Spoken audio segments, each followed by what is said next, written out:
ಎಲ್ಲರಿಗೂ ನಮಸ್ಕಾರ. ನಾನು ನಿಮ್ಮ ಸತೀಶ್, ಸಾಧನಾ ಅಕಾಡೆಮಿ ಶಿಕಾರಿಪುರದಿಂದ. ಫ್ರೆಂಡ್ಸ್, ಇವತ್ತಿನ ಈ ಕ್ಲಾಸಲ್ಲಿ ಸಾಧನಾ ಟೆಸ್ಟ್ 13ರ ಮೆಂಟಲ್ ಎಬಿಲಿಟಿ ಪ್ರಶ್ನೆಗಳನ್ನು ಕ್ಲಿಯರ್ ಮಾಡ್ತಾ ಹೋಗ್ತೀನಿ. ಅದಕ್ಕೂ ಮುಂಚೆ ಮೆಂಟಲ್ ಎಬಿಲಿಟಿ ಸೆಕ್ಷನ್ನಲ್ಲಿ ವೀಕ್ ಇರುವಂಥ ಅಥವಾ ಮೆಂಟಲ್ ಎಬಿಲಿಟಿ ಅಂದರೆ ಭಯಪಡುವಂಥ ವಿದ್ಯಾರ್ಥಿಗಳು ಅಥವಾ ಏನು ಸ್ಪರ್ಧಾರ್ಥಿಗಳಿದ್ದಾರಲ್ಲ, ಅವರಿಗೆ ಒಂದು ವಿಶೇಷ ಮಾತನ್ನು ಹೇಳೋಕ್ಕೆ ನಾನು ಇಷ್ಟಪಡ್ತೀನಿ.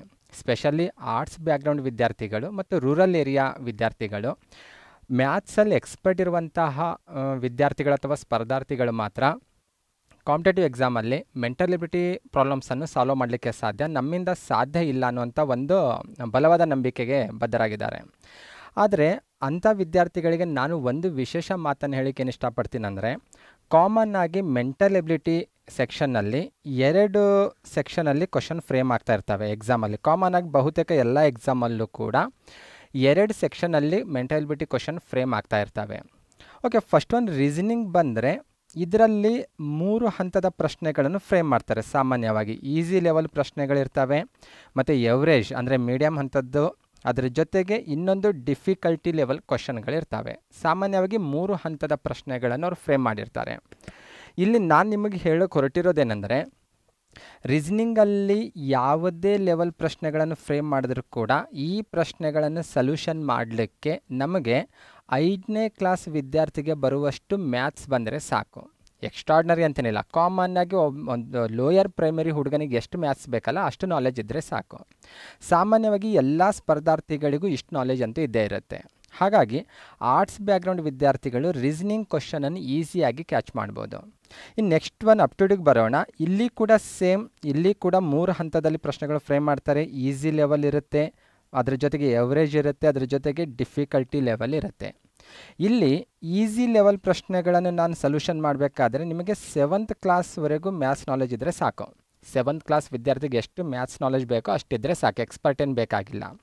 ಇನ್ನು ಎವರೇಜ್ ಮತ್ತು ಡಿಫಿಕಲ್ಟಿ ಲೆವೆಲ್ ಪ್ರಶ್ನೆಗಳನ್ನು ಸೊಲ್ಯೂಷನ್ ಮಾಡಬೇಕಾದ್ರೆ ಒಂದು ಸ್ವಲ್ಪ 10ನೇ ಕ್ಲಾಸ್ವರೆಗೂ ಮ್ಯಾಥ್ಸ್ ನಾಲೆಜ್ ಇದ್ದರೆ ಸಾಕು. ಓಕೆ, ನಾನು ಇದನ್ನು ನಿಮಗೆ ಯಾಕೆ ಹೇಳ್ತಾ ಇದ್ದೀನಿ ಅಂದರೆ, ಕಾಂಪಿಟೇಟಿವ್ ಎಕ್ಸಾಮಲ್ಲಿ ನಾವು ಸಕ್ಸಸ್ ಆಗಬೇಕಾದ್ರೆ ನಾವು ಯಾವುದೇ ಒಂದು ವಿಷಯದಲ್ಲಿ ವೀಕ್ ಇದ್ದರೂ ಕೂಡ ನಾವು ಸಕ್ಸಸ್ ಆಗೋದು ತೀರಾ ಕಷ್ಟ. ನಾವು ಸಕ್ಸಸ್ ಆಗಬೇಕಾದ್ರೆ ಎಲ್ಲ ವಿಷಯಗಳಲ್ಲೂ ಎಕ್ಸ್ಪರ್ಟ್ ಇಲ್ಲದೇ ಇದ್ದರೂ ಕೂಡ ನಮಗೆ ಡಿಫಿಕಲ್ಟ್ ಅನಿಸುವಂತಹ ಕೆಲವೊಂದು ವಿಷಯಗಳಲ್ಲಿ ಮಿನಿಮಮ್ ಕ್ವಶನ್ ಅಂತೂ ನಾವು ಅಲ್ಲಿ ರೀಚ್ ಮಾಡಲೇಬೇಕು. ಆವಾಗ ಮಾತ್ರ ನಾವು ಸಕ್ಸಸ್ ಆಗಲಿಕ್ಕೆ ಸಾಧ್ಯ. ಓಕೆ, ಬನ್ನಿ ಪ್ರಶ್ನೆಗಳಿಗೆ ಹೋಗೋಣ. ಓಕೆ, ಟೆಸ್ಟ್ 13ರಲ್ಲಿ ಕೇಳಿರುವಂಥ ಮೊದಲನೇ ಪ್ರಶ್ನೆ ಕೋಡಿಂಗ್ ಡಿಕೋಡಿಂಗ್ಗೆ ರಿಲೇಟೆಡ್ ಆಗಿರೋದು. ಒಂದು ನಿರ್ದಿಷ್ಟ ಕೋಡ್ನಲ್ಲಿ ಬೆಟರ್ ಅನ್ನುವಂತಹ ಒಂದು ವರ್ಡನ್ನು EHWQBO ಅಂತ ಕೋಡ್ ಮಾಡಿದ್ದಾರೆ. ಸೇಮ್ ಅದೇ ಕೋಡಿಂಗ್ ಡಿಕೋಡಿಂಗಲ್ಲಿ ನೀವು ಫಾರ್ಮಲ್ ಅನ್ನುವಂಥ ವರ್ಡನ್ನು ಯಾವ ರೀತಿ ಕೋಡ್ ಮಾಡ್ತೀರಿ ಅನ್ನೋದು ಪ್ರಶ್ನೆ ಇರೋದು. ಓಕೆ, ಇದು ತೀರಾ ಈಸಿ ಲೆವೆಲ್ ಪ್ರಶ್ನೆ. ಇದು ಕಾಮನ್ ಆಗಿ ಎಕ್ಸಾಮಲ್ಲಿ ಬೇಸಿಕ್ ಲೆವೆಲ್ ಪ್ರಶ್ನೆ. ಸ್ಪೆಷಲಿ ಗೊತ್ತಿರಲಿ, ಟೆಸ್ಟ್ 13ರ ಮೆಂಟಲ್ ಎಬಿಲಿಟಿ ಪ್ರಶ್ನೆಗಳು ಪ್ಯೂರ್ಲಿ ಟಾರ್ಗೆಟ್ ಇಟ್ಟಿರೋದು PC ಮತ್ತು PSI ಸ್ಪರ್ಧಾರ್ಥಿಗಳಿಗೆ. ಓಕೆ, ಕಾಮನ್ ಆಗಿ ಕೋಡಿಂಗ್ ಡಿಕೋಡಿಂಗ್ ಪ್ರಶ್ನೆಗಳು ಎಕ್ಸಾಮಲ್ಲಿ ಬಂದರೆ ನೀವು ಒಂದು ಕೆಲಸ ಏನು ಮಾಡಬೇಕಂದ್ರೆ, ಫಸ್ಟು ಆಲ್ಫಾಬೆಟನ್ನು ಕ್ಲಿಯರಾಗಿ ಬರ್ಕೊಂಡಿರಬೇಕು. ಕಾಮನ್ ಆಗಿ ಕೋಡಿಂಗ್ ಡಿಕೋಡಿಂಗಲ್ಲಿ ಆಲ್ಫಾಬೆಟಲ್ಲೇ ಏನು ಮಾಡಿರ್ತಾರೆ, ಮುಂದುಗಡೆ ಇರುವಂಥ ಅಕ್ಷರಗಳಿಂದಾದರೂ ಕೋಡ್ ಮಾಡಿರ್ತಾರೆ ಅಥವಾ ಹಿಂದ್ಗಡೆ ಇರುವಂಥ ಅಕ್ಷರಗಳಿಂದಾದರೂ ಕೋಡ್ ಮಾಡಿರ್ತಾರೆ. ಫಾರ್ ಎಕ್ಸಾಂಪಲ್ ಇಲ್ಲಿ ಬಂದರೆ ಬೆಟರ್ ಅನ್ನುವಂಥ ವರ್ಡ್ ಬಳಸಿದ್ದಾರೆ ಅವರು. BETTER ಅಂತ ವರ್ಡ್ ಇರೋದು. ಈ ವರ್ಡನ್ನು EHWQB ಮತ್ತು ಓದಿಂದ ಕೋಡ್ ಮಾಡಿದ್ದಾರೆ. ಓಕೆ, ನೋಡೋಣ. ಇಲ್ಲಿ ಬಿದಿಂದ ಈಗೆ ಹೋಗಿದ್ದಾರೆ. ಓಕೆ, ಆಲ್ಫಾಬೆಟಲ್ ಬಿದಿಂದ ಈಗೆ ಹೋಗಿದ್ದಾರೆ ಅಂದರೆ +3 ಅಂತ ಅರ್ಥ. ಇದು ಅಂದರೆ 3 ಅಕ್ಷರಗಳನ್ನು ಮುಂದಿನ ಅಕ್ಷರಕ್ಕೆ ಹೋಗಿದ್ದಾರೆ. 3ನೇ ಮುಂದಿನ ಅಕ್ಷರ ಅಂದರೆ ಬಿದಿಂದ ನಾವು ಮುಂದೆ ಫಾರ್ವರ್ಡಿಂಗ್ ಈ ರೀತಿ ಹೋದರೆ 3ನೇ ಅಕ್ಷರವನ್ನು ಬಿಗೆ ಕೋಡ್ ಮಾಡಿಟ್ಟಿದ್ದಾರೆ. ನೆಕ್ಸ್ಟ್ ಇ ಇದೆ, ಈದಿಂದ ಹೆಚ್ಚಿಗೆ ಹೋಗಿದ್ದಾರೆ. ಸೇಮ್ ಈದಿಂದ ಮತ್ತೆ ಹೆಚ್ಚಿಗೆ ಹೋಗಿದ್ದಾರೆ 1 2 3 ಅಂತ. ಅಗೇನ್ +3 ಮತ್ತೆ 3 ಅಕ್ಷರವನ್ನು ಮುಂದೆ ಹೋಗಿದ್ದಾರೆ. ನೆಕ್ಸ್ಟ್ ಟಿದಿಂದ W ಇದೆ, ಟಿ ಇಲ್ಲಿದೆ ನೋಡಿ. ಟಿದಿಂದ W ಅಂದರೆ ಮತ್ತೆ ಅಗೇನ್ 1 2 3 ಅಂದರೆ +3. ಅಂದರೆ ಪ್ರತಿ ಅಕ್ಷರವನ್ನು ಅದರ ನೆಕ್ಸ್ಟ್ ಬರುವಂತಹ 3ನೇ ಅಕ್ಷರದಿಂದ ಕೋಡ್ ಮಾಡಿದ್ದಾರೆ. ಹಾಗಂತ ತಕ್ಷಣಕ್ಕೆ ನಾವು ಎಲ್ಲ ಅಕ್ಷರಗಳನ್ನು ಹಾಗೆ ಇದಾವಂತ ಗೆಸ್ ಮಾಡೋಕ್ಕಾಗಲ್ಲ. ಕೆಲವೊಂದು ಟೈಮ್ ನಾವೇನು ಮಾಡ್ತೇವೆ, ಎಕ್ಸಾಮಲ್ಲಿ ಕಡಿಮೆ ಟೈಮ್ ಇರೋದ್ರಿಂದ ಫಸ್ಟ್ ಒಂದು 2-3 ಅಕ್ಷರಗಳನ್ನು ಮಾತ್ರ ಈ ರೀತಿ ಚೆಕ್ ಮಾಡ್ಕೊಂಡು ಉಳಿದಿರುವಂಥ ಎಲ್ಲ ಅಕ್ಷರ ಹಾಗೆ ಇರಬಹುದು ಅಂತ ಟಿಗೆ ಅಗೇನ್ ಮತ್ತು ಡಬ್ಲ್ಯೂವಿಂದೆ ಕೋಡ್ ಮಾಡಲಿಕ್ಕೆ ಹೋಗ್ತಾ ಇರ್ತೇವೆ. ಓಕೆ, ಆದರೆ ಇಲ್ಲೇನು ಮಾಡಿದ್ದಾರೆ ನೋಡಿರಿ, ನೆಕ್ಸ್ಟ್ 4ನೇ ಅಕ್ಷರಕ್ಕೆ ಅವರು ಪ್ಲ್ಯಾನ್ ಚೇಂಜ್ ಮಾಡಿದ್ದಾರೆ.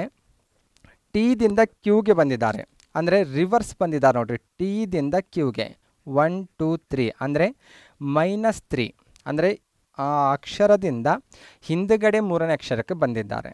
ನೆಕ್ಸ್ಟ್ ಇ ಇದೆ, ಇದಿಂದ ಬಿಗೆ ಬಂದಿದ್ದಾರೆ. ಅಗೇನ್ ಇಲ್ಲಿ ಅದೇ ಕೇಸ್, ಇದಿಂದ ಬಿಗೆ ಬಂದಿದ್ದಾರೆ. -3 ಇದೆ, ಮತ್ತೆ -3 ಅಂತ ಬರ್ಕೊಳ್ಳೋಣ. ನೆಕ್ಸ್ಟ್ ಆರಿಂದ ಓಗೆ ಹೋಗಿದ್ದಾರೆ. ಆರಿಂದ ಓ ಅಂದರೆ ಮತ್ತೆ ಮೈನಸ್, ರಿವರ್ಸಲ್ಲಿ 3ನೇ ಅಕ್ಷರ ಬಂದಿದ್ದಾರೆ. ಈ ರೀತಿ ಈ ವರ್ಡಲ್ಲಿ ಏನು ಮಾಡಿದ್ದಾರೆ, ಬೆಟರ್ನಲ್ಲಿ ಮೊದಲ 3 ಅಕ್ಷರಗಳನ್ನು ಏನು ಮಾಡಿದ್ದಾರೆ, +3 ಅಕ್ಷರದಿಂದ ಕೋಡ್ ಮಾಡಿದ್ದಾರೆ. ಕೊನೆಯ 3 ಅಕ್ಷರಗಳನ್ನು -3ಇಂದ ಕೋಡ್ ಮಾಡಿದ್ದಾರೆ. ಇದೇ ಫಾರ್ಮುಲಾವನ್ನು ಬಳಸ್ಕೊಂಡು ನಾವೇನು ಮಾಡೋಣ, ಈಗ ಫಾರ್ಮಲ್ ಅನ್ನುವಂತಹ ವರ್ಡನ್ನು ಕೋಡ್ ಮಾಡೋಣ. ಓಕೆ, ಎಫ್ ಇದೆ +3, ಮೊದಲ 3 ಅಕ್ಷರಗಳು ನೆನಪಿರಲಿ ನಿಮಗೆ +3, ಕೊನೆಯ 3 ಅಕ್ಷರಗಳು ಗೊತ್ತಿರಲಿ -3ಇಂದ ಕೋಡ್ ಮಾಡಬೇಕು. ಎಫ್ಫಿಂದ +3 ಹೋದರೆ, ಎಫ್ಫಿಂದ +3 ಹೋದರೆ ಯಾವ್ದು ಬರುತ್ತೆ, 1 2 3 ಅಂದರೆ ಐ ಬರುತ್ತೆ, ಐ ಅಕ್ಷರ. ಓದಿಂದ ನೆಕ್ಸ್ಟ್ +3 ಹೋದರೆ, ಓದಿಂದ ನೆಕ್ಸ್ಟ್ ಹೋದರೆ ಯಾವ್ದು ಬರುತ್ತೆ, ಆರ್ ಬರುತ್ತೆ, ಆರ್ ಇಂದ ಕೋಡ್ ಮಾಡಿದ್ದಾರೆ. ನೆಕ್ಸ್ಟ್ ಆರಿಂದ ನೆಕ್ಸ್ಟ್ +3 ಹೋದರೆ 1 2 3 ಅಂದರೆ 1 2 3 ಅಂದರೆ ಇಲ್ಲಿ ಯು ಬರುತ್ತೆ, ಯುದಿಂದ ಕೋಡ್ ಮಾಡೋಣ. ನೆಕ್ಸ್ಟ್ ಅಗೇನ್ ಮತ್ತೆ ಚೇಂಜ್ ಮಾಡಬೇಕು. ಈಗ 4ನೇ ಅಕ್ಷರ ಬಂದಾಗ ಇಲ್ಲಿ ಚೇಂಜ್ ಮಾಡಿದ್ದಾರೆ ನೋಡ್ರಿ. ಇಲ್ಲಿ 4ನೇ ಅಕ್ಷರಕ್ಕೆ ಬಂದಾಗ ಮೈನಸ್ ಅಂದರೆ ಹಿಂದುಗಡೆ ಅಕ್ಷರಕ್ಕೆ ಹೋಗಿ ಕೋಡಿಂಗ್ ಮಾಡಿದ್ದಾರಲ್ಲ, ಹಾಗಾಗಿ ಎಮ್ಗೆ ಬಂದಾಗ ಎಮ್ ಅನ್ನು ನಾವು ಹಿಂದುಗಡೆ ಇರುವಂತಹ 3ನೇ ಅಕ್ಷರಕ್ಕೆ ಹೋಗಬೇಕು. 1 2 3 ಅಂದರೆ -3 ಮಾಡಿದ್ರೆ ಜೆ ಬರುತ್ತೆ, ಜೆದಿಂದ ಕೋಡ್ ಮಾಡೋದು. ಎ ಇದೆ, ಎದಿಂದ ಹಿಂದ್ಗಡೆ ಹೋಗಬೇಕು. ಓಕೆ, ಇಲ್ಲಿ ಎ ಹಿಂದ್ಗಡೆ ಅಕ್ಷರಗಳೇ ಇಲ್ಲ ಅಂತ ಪ್ರಶ್ನೆ ಬರ್ಬೋದು. ಆದರೆ ಎ ಹಿಂದ್ಗಡೆ ಅಂದರೆ ಕೋಡಿಂಗ್ ಡಿಕೋಡಿಂಗಲ್ಲಿ ಎದಿಂದ ಜೆಡ್ವರೆಗೂ ಕಂಪ್ಲೀಟ್ ಆದರೆ ನೆಕ್ಸ್ಟ್ ಮತ್ತೆ ಅಗೇನ್ ಎದಿಂದ ಸ್ಟಾರ್ಟ್ ಮಾಡಬೇಕು. ಅಥವಾ ರಿವರ್ಸಲ್ಲಿ ಹೋಗಾಗೂ ಅಷ್ಟೇ, ಜೆಡ್ಡಿಂದ ಎಗೆ ಬಂದಾಗ ಎದಿಂದ ಮತ್ತು ರಿವರ್ಸ್ ಜೆಡ್ಡಿಂದ ಸ್ಟಾರ್ಟ್ ಮಾಡಬೇಕು. ಒಂದು ರೀತಿ ಸರ್ಕಲ್ ಅಂತ ನಾವು ಇದನ್ನು ಪರಿಗಣಿಸಬೇಕು. ಎದಿಂದ ರಿವರ್ಸ್ 3ನೇ ಅಕ್ಷರಕ್ಕೆ ಹೋದರೆ ಮೊದಲನೇ ಅಕ್ಷರ, 2ನೇ ಅಕ್ಷರ, 3ನೇ ಅಕ್ಷರ ಅಂದರೆ ಎಕ್ಸ್ ಬರುತ್ತೆ. ಹಾಗಾಗಿ ನಾವೇನು ಮಾಡೋದು, ಎಗೆ ಎಕ್ಸ್ ಅಂತ ಕೋಡ್ ಮಾಡ್ಬೋದು. ನೆಕ್ಸ್ಟ್ ಎಲ್ಲಿದೆ, ಎಲ್ಲಿಗೆ ರಿವರ್ಸ್ 3ನೇ ಅಕ್ಷರಕ್ಕೆ ಹೋದರೆ ಮತ್ತೆ ಐಗೆ ಬರುತ್ತೆ, ಇದನ್ನು ಐದಿಂದ ಕೋಡ್ ಮಾಡ್ಬೋದು. ಅಂದರೆ ಫಾರ್ಮಲ್ ಅನ್ನುವಂತಹ ವರ್ಡನ್ನು ನಾವು ಈ ರೀತಿ ಕೋಡ್ ಮಾಡ್ಬೋದು. IRUJXI ಅಂತ ಈ 3ನೇ ಆಪ್ಷನ್ಸಲ್ಲಿ ನಮಗೆ ಈ ಫಾರ್ಮಲ್ಗೆ ಡಿಕೋಡಿಂಗ್ ಆಗಿ ಸಿಗೋದು. ಈ ರೀತಿ ಕೋಡಿಂಗ್ ಡಿಕೋಡಿಂಗಲ್ಲಿ ಅಲ್ಫಾಬೆಟಿಕ್ಸ್ ಆಯ್ದಂದರೆ ಈಸಿಯಾಗಿ ಬಿಡಿಸ್ಬೋದು. ಒಂದಲ್ಲಿ ಬಳಸಿರುವಂಥ ಟ್ರಿಕ್ಸ್ ಏನಿದೆ ಅನ್ನೋದು ನೀವು ಐಡೆಂಟಿಫೈ ಮಾಡಿಕೊಂಡ್ರೆ ಸಾಕು. ಅದ್ರ ಮೇಲೆ ನೀವು ಯಾವುದೇ ವರ್ಡ್ ಕೊಟ್ಟರು ಕೂಡ ನೀವು ಕೋಡಿಂಗ್ ಮಾಡ್ಬೋದು. ಓಕೆ, ನೆಕ್ಸ್ಟ್ 2ನೇ ಪ್ರಶ್ನೆಗೆ ಹೋಗೋಣ. 2ನೇ ಪ್ರಶ್ನೆ, ಪ್ರಶ್ನಾರ್ಥಕ ಚಿಹ್ನೆಯ ಸ್ಥಳದಲ್ಲಿ ಯಾವ ಸಂಖ್ಯೆ ಬರುತ್ತೆ ಅಂತ. ಓಕೆ, ಇಲ್ಲೊಂದು ಡೈಗ್ರಾಮ್ ಕಾಣಿಸ್ತಾ ಇದೆ, ಒಂದು ಆಕೃತಿ ಇದೆ. ಆಕೃತಿಯಲ್ಲಿ ಪ್ರಶ್ನಾರ್ಥಕ ಚಿಹ್ನೆ ಇಲ್ಲಿದೆ ನೋಡಿರಿ. ಈ ಸ್ಥಾನದಲ್ಲಿ ಯಾವ ಸಂಖ್ಯೆ ಬರುತ್ತೆ ಅನ್ನೋದು ಪ್ರಶ್ನೆ. ಓಕೆ, ಇಲ್ಲಿ ಇಂಥ ಪ್ರಶ್ನೆಗಳು ಬಂದಾಗ ನೀವು ಸಿಂಪಲ್ಲಾಗಿ ಒಂದು ಕ್ಲಿಯರ್ ಆಗಿರ್ಬೇಕು ನಿಮಗೆ. ಇಲ್ಲಿ 4 ಮತ್ತು 5 ಬಳಸಿದ್ದಾರಲ್ಲ, ಇಂಥ ಸಂಖ್ಯೆಗಳನ್ನು ಪ್ಲಸ್ ಮಾಡಿದ್ರೆ ಅಥವಾ ಮೈನಸ್ ಮಾಡಿದ್ರೆ, ಅಂದರೆ ಪ್ಲಸ್ ಮಾಡಿದ್ರೆ 41 ಬರ್ಬೋದು ಕೆಲವೊಂದು ಟೈಮು, ಆ ರೀತಿ ಇಟ್ಟಿರ್ತಾರೆ. ಅಂದರೆ ಇವೆರಡು ಸಂಖ್ಯೆಗಳು, ಅಂದರೆ ಇಲ್ಲೇನಿದಾವಲ್ಲ 4 ಮತ್ತು 5 ಇದಾವಲ್ಲ, ಇವೆರಡು ಪ್ಲಸ್ ಮಾಡಿ ಬರುವಂಥ ಮೊತ್ತವನ್ನು ಇಲ್ಲಿ ಇಟ್ಟಿರ್ಬೋದು. ಅಥವಾ ಮೈನಸ್ ಮಾಡಿದ್ರೆ ಬರುವಂಥ ಆನ್ಸರ್ ಇಟ್ಟಿರ್ಬೋದು. ಕೆಲವೊಮ್ಮೆ ಇಂಟು ಮಾಡಿದ್ರೆ ಬರುವಂಥ ಆನ್ಸರ್ ಇಟ್ಟಿರ್ಬೋದು. ಕೆಲವೊಮ್ಮೆ ಡಿವಿಷನ್ ಮಾಡಿರುವಂಥದ್ದು ಕೂಡ ಇಟ್ಟಿರ್ಬೋದು. ಅಥವಾ ಕೆಲವೊಮ್ಮೆ ವರ್ಗ ಸಂಖ್ಯೆ ಇರ್ಬೋದು, ಅಥವಾ ಘನ ಸಂಖ್ಯೆ ಇರ್ಬೋದು. ಇನ್ನೂ ಕೆಲವೊಮ್ಮೆ ಏನು ಮಾಡ್ತಾರೆ ಅಂದರೆ ಇಂಟು ಜೊತೆಗೆ ಪ್ಲಸ್ ಮಾಡ್ಬೋದು, ಇಂಟು ಜೊತೆಗೆ ಮೈನಸ್ ಮಾಡ್ಬೋದು, ಅಥವಾ ಇಂಟು ಜೊತೆಗೆ ಮತ್ತೆ ಇನ್ನೊಂದು ಅಂಕಿ ಇಂಟು ಮಾಡಿರ್ಬೋದು. ಹೀಗೆ ಸಾಕಷ್ಟು ವೆರೈಟಿಗಳನ್ನು ಇಲ್ಲಿ ಬಳಸಿರ್ತಾರೆ. ಹಾಗಾದರೆ ನಿಮ್ಮ ಹತ್ರ ಒಂದು ಡೌಟ್ಸ್ ಬರ್ತಾ ಇರ್ಬೋದು, ನಾವು ಎಕ್ಸಾಮಲ್ಲಿ ಅತಿ ಕಡಿಮೆ ಟೈಮಲ್ಲಿ ನಾವು ಹೇಗೆ ಇದನ್ನು ಗೆಸ್ ಮಾಡಬೇಕು, ಇದನ್ನೇ ಬಳಸಿದ್ದಾರೆ ಟ್ರಿಕ್ಸ್ ಅಂತ ಒಂದು ಡೌಟ್ ಬರ್ತಾ ಇರ್ಬೋದು. ನಿಮಗೆ ಒಂದು ಸಜೆಷನ್ ನಾನು ಏನು ಕೊಡ್ತಾ ಇದ್ದೀನಿ ಅಂದರೆ, ಮೆಂಟಲ್ ಎಬಿಲಿಟಿ ಕ್ವಶನ್ ಬಿಡಿಸುವಂಥ ಸಂದರ್ಭದಲ್ಲಿ ನಾವು ನಮ್ಮ ವಿಚಾರಗಳನ್ನು ಒಂದೇ ಆ್ಯಂಗಲಲ್ಲಿ ಬಿಡಬಾರ್ದು. ನಾವು 360 ಡಿಗ್ರಿ ಆ್ಯಂಗಲಲ್ಲಿ ನಾವು ವಿಚಾರಗಳನ್ನು ಮಾಡ್ತಾ ಇರಬೇಕು. ಅಂದರೆ ಫಸ್ಟ್ ಒಂದು ಟ್ರಿಕ್ಸ್ ಫಾಲೋ ಮಾಡಬೇಕು, ಓಕೆ ಆಯಿತು, ಓಕೆ ಇಲ್ಲಾಂದರೆ ಮತ್ತೆ ಸಡನ್ನಾಗಿ ನೆಕ್ಸ್ಟ್ ಟ್ರಿಕ್ಸಿಗೆ ಬರಬೇಕು, ಅದು ಆಗಲಿಲ್ಲ ಅಂದರೆ ನೆಕ್ಸ್ಟಿಗೆ ಬರಬೇಕು. ಈ ರೀತಿ ನಾವೇ ಸಾಧ್ಯ ಆದಷ್ಟು ನಮ್ಮ ವಿಚಾರಗಳನ್ನು ಬೇರೆ ಬೇರೆ ಆ್ಯಂಗಲಲ್ಲಿ ಮಾಡ್ತಾ ಇರಬೇಕು. ಓಕೆ, ಇಲ್ಲಿ ಬರೋಣ. 4 ಮತ್ತು 5 ಇವೆರಡನ್ನು ಪ್ಲಸ್ ಮಾಡಿದ್ರೆ 41 ಬರುತ್ತಾ? ಬರಲ್ಲ. ಮೈನಸ್ ಮಾಡಿದ್ರೂ ಬರಲ್ಲ, ಇಂಟು ಮಾಡಿದ್ರೆ ಏನಾದರೂ ಬರುತ್ತಾ ನೋಡೋಣ. 4 × 5 ಎಷ್ಟು ಬರುತ್ತೆ? 20 ಬರುತ್ತೆ. ಇಲ್ಲಿ 41 ಇದೆ. ಆದರೆ 20ಗೂ ಮತ್ತು 41ಗೂ ಏನಾದರೂ ಕಲೆಕ್ಷನ್ ಕೊಡ್ಬೋದಾ ನಾವೇನಾದರೂ? ಓಕೆ, ಒಂದು ವಿಚಾರ ಬರುತ್ತೆ ಇಲ್ಲಿ. ಏನಂದರೆ 20ಯನ್ನು 2ರಿಂದ ಇಂಟು ಮಾಡಿ ಅದಕ್ಕೆ +1 ಮಾಡಿದ್ರೆ 41 ಬರುತ್ತೆ. ಓಕೆ, ಅಂದರೆ ಇದೊಂದು ವಿಚಾರ ನನಗಿಲ್ಲಿ ಫ್ಲ್ಯಾಶ್ ಆಗಿರೋದು. ಇದೇ ಪ್ಲ್ಯಾನನ್ನು ನಾನು ಇದಕ್ಕೂ ಟ್ರಯಲ್ ಮಾಡಿ ನೋಡ್ತೀನಿ. ಈಗ 2 1 ಜ ಇವೆರಡು ಇಂಟು ಮಾಡಿದ್ರೆ 2 1 ಜ 2 ಬರುತ್ತೆ. ಇಂಟು 2 ಮಾಡ್ತೀನಿ, 2 2 ಜ 4 ಬರುತ್ತೆ. ಆ 4ಗೆ +1 ಮಾಡ್ತೀನಿ, 5 ಬರುತ್ತೆ. ಓಕೆ, ನನಗೆ ಫ್ಲ್ಯಾಶ್ ಆಗಿರುವಂಥ ವಿಚಾರ ಎರಡೂ ಕಡೆಗೂ ಸರಿಯಾಗಿದೆ. ಹಾಗಾದರೆ ಇದೇ ಟ್ರಿಕ್ಸನ್ನು ನಾವು ಇಲ್ಲಿ ಕ್ವಶನ್ ಮಾರ್ಕ್ ಇರುವಂಥದ್ದಕ್ಕೂ ಯೂಸ್ ಮಾಡ್ಬೋದು. ಫಾರ್ ಎಕ್ಸಾಂಪಲ್ 6 ಮತ್ತು 7 ಇಂಟು ಮಾಡಿದ್ರೆ ಎಷ್ಟು ಬರುತ್ತೆ? 2 ಸೇರಿದ್ರೆ ಇಂಟು ಮಾಡಿದ್ರೆ 6 7 ಜ 42 ಇಂಟು 2 ಮಾಡ್ತೀನಿ.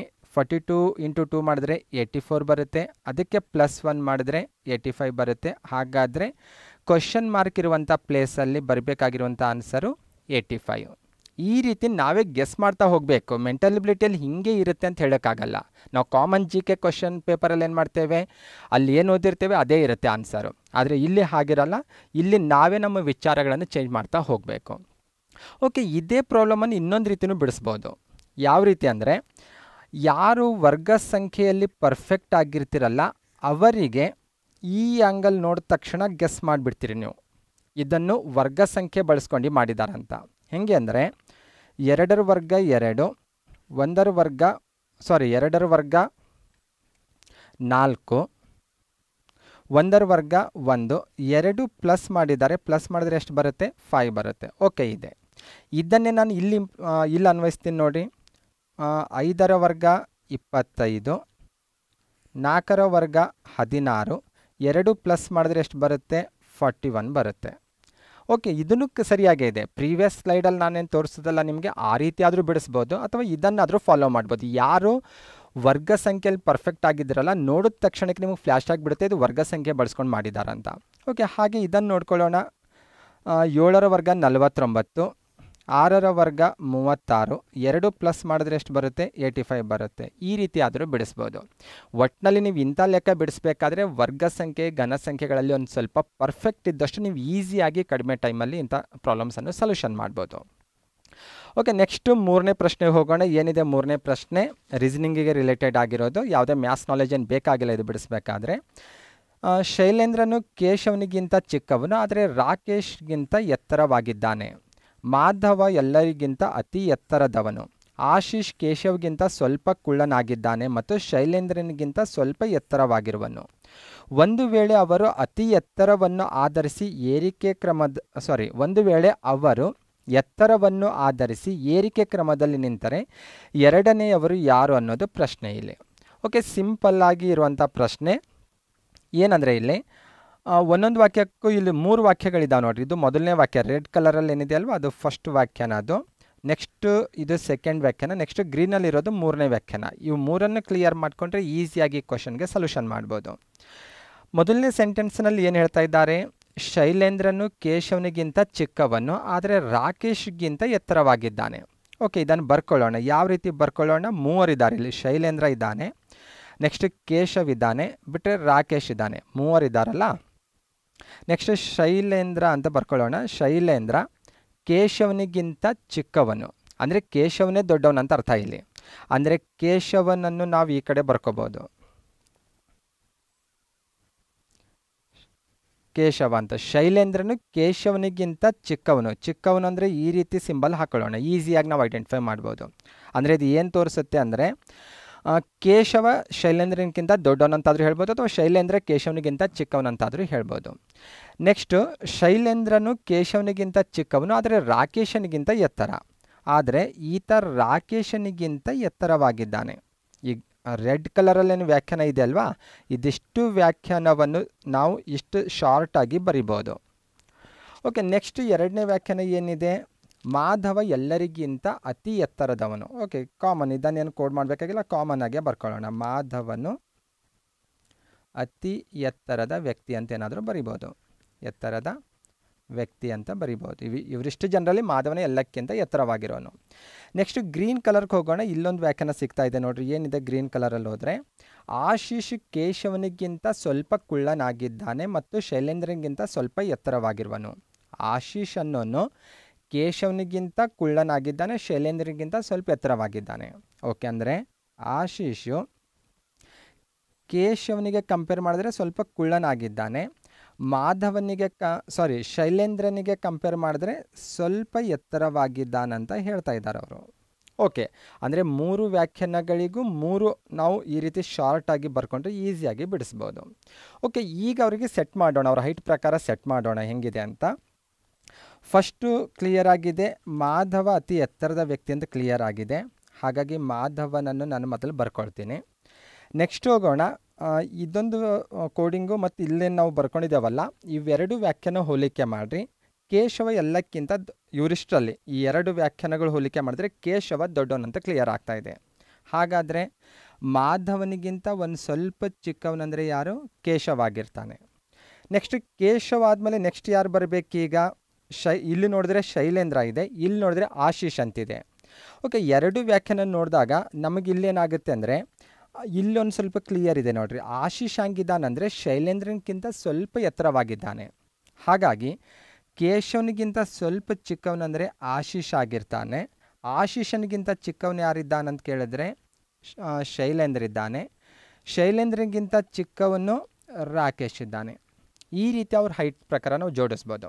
ಆದರೆ ಇಲ್ಲಿ ಅವ್ರು ಹೆಂಗೆ ಅವರು ನಿಂತಿದ್ದಾರಂದರೆ, ಎಲ್ಲಕ್ಕಿಂತ ಎತ್ತರ ಇರುವಂಥ ಮಾಧವನು ಫಸ್ಟ್ ಇದ್ದಾನೆ, ಅವನಕ್ಕಿಂತ ಸ್ವಲ್ಪ ಕುಳ್ಳ ಇರುವಂಥ ವ್ಯಕ್ತಿ, ಅವನಕ್ಕಿಂತ ಸ್ವಲ್ಪ ಹೈಟ್ ಕಡಿಮೆ ಇರುವಂಥ ವ್ಯಕ್ತಿ, ಹೀಗೆ ಎಲ್ಲಕ್ಕಿಂತ ಕಡಿಮೆ ಹೈಟ್ ಇರೋನು ಯಾರು? ರಾಕೇಶ್. ಇಲ್ಲಿ ಪ್ರಶ್ನೆ ಕೇಳಿರೋದು, ಒಂದು ವೇಳೆ ಅವರು ಎತ್ತರವನ್ನು ಆಧರಿಸಿ ಏರಿಕೆ ಕ್ರಮದಲ್ಲಿ ನಿಂತಿದ್ರೆ, ಅಂದರೆ ಅವರನ್ನು ಏರಿಕೆ ಕ್ರಮದಲ್ಲಿ ನಿಲ್ಲಿಸಬೇಕಾಗಿದೆ. ಎಲ್ಲಕ್ಕಿಂತ ಕಡಿಮೆ ಹೈಟ್ ಇರುವಂಥ ವ್ಯಕ್ತಿಯನ್ನು ಫಸ್ಟಿಗೆ ನಿಲ್ಲಿಸಬೇಕು. ಎಲ್ಲಕ್ಕಿಂತ ಕಡಿಮೆ ಹೈಟ್ ಇರುವಂಥ ವ್ಯಕ್ತಿ ಯಾರು? ರಾಕೇಶ್. ನೆಕ್ಸ್ಟ್ ನೆಕ್ಸ್ಟ್ ಅವನಕ್ಕಿಂತ ಸ್ವಲ್ಪ ಹೈಟ್ ಇರುವಂಥ ವ್ಯಕ್ತಿ ಯಾರು? ಶೈಲೇಂದ್ರ. ಅವನಕ್ಕಿಂತ ನೆಕ್ಸ್ಟ್ ಹೈಟ್ ಇರೋದು ಆಶೀಶು, ನೆಕ್ಸ್ಟ್ ಕೇಶವು, ನೆಕ್ಸ್ಟ್ ಮಾಧವ.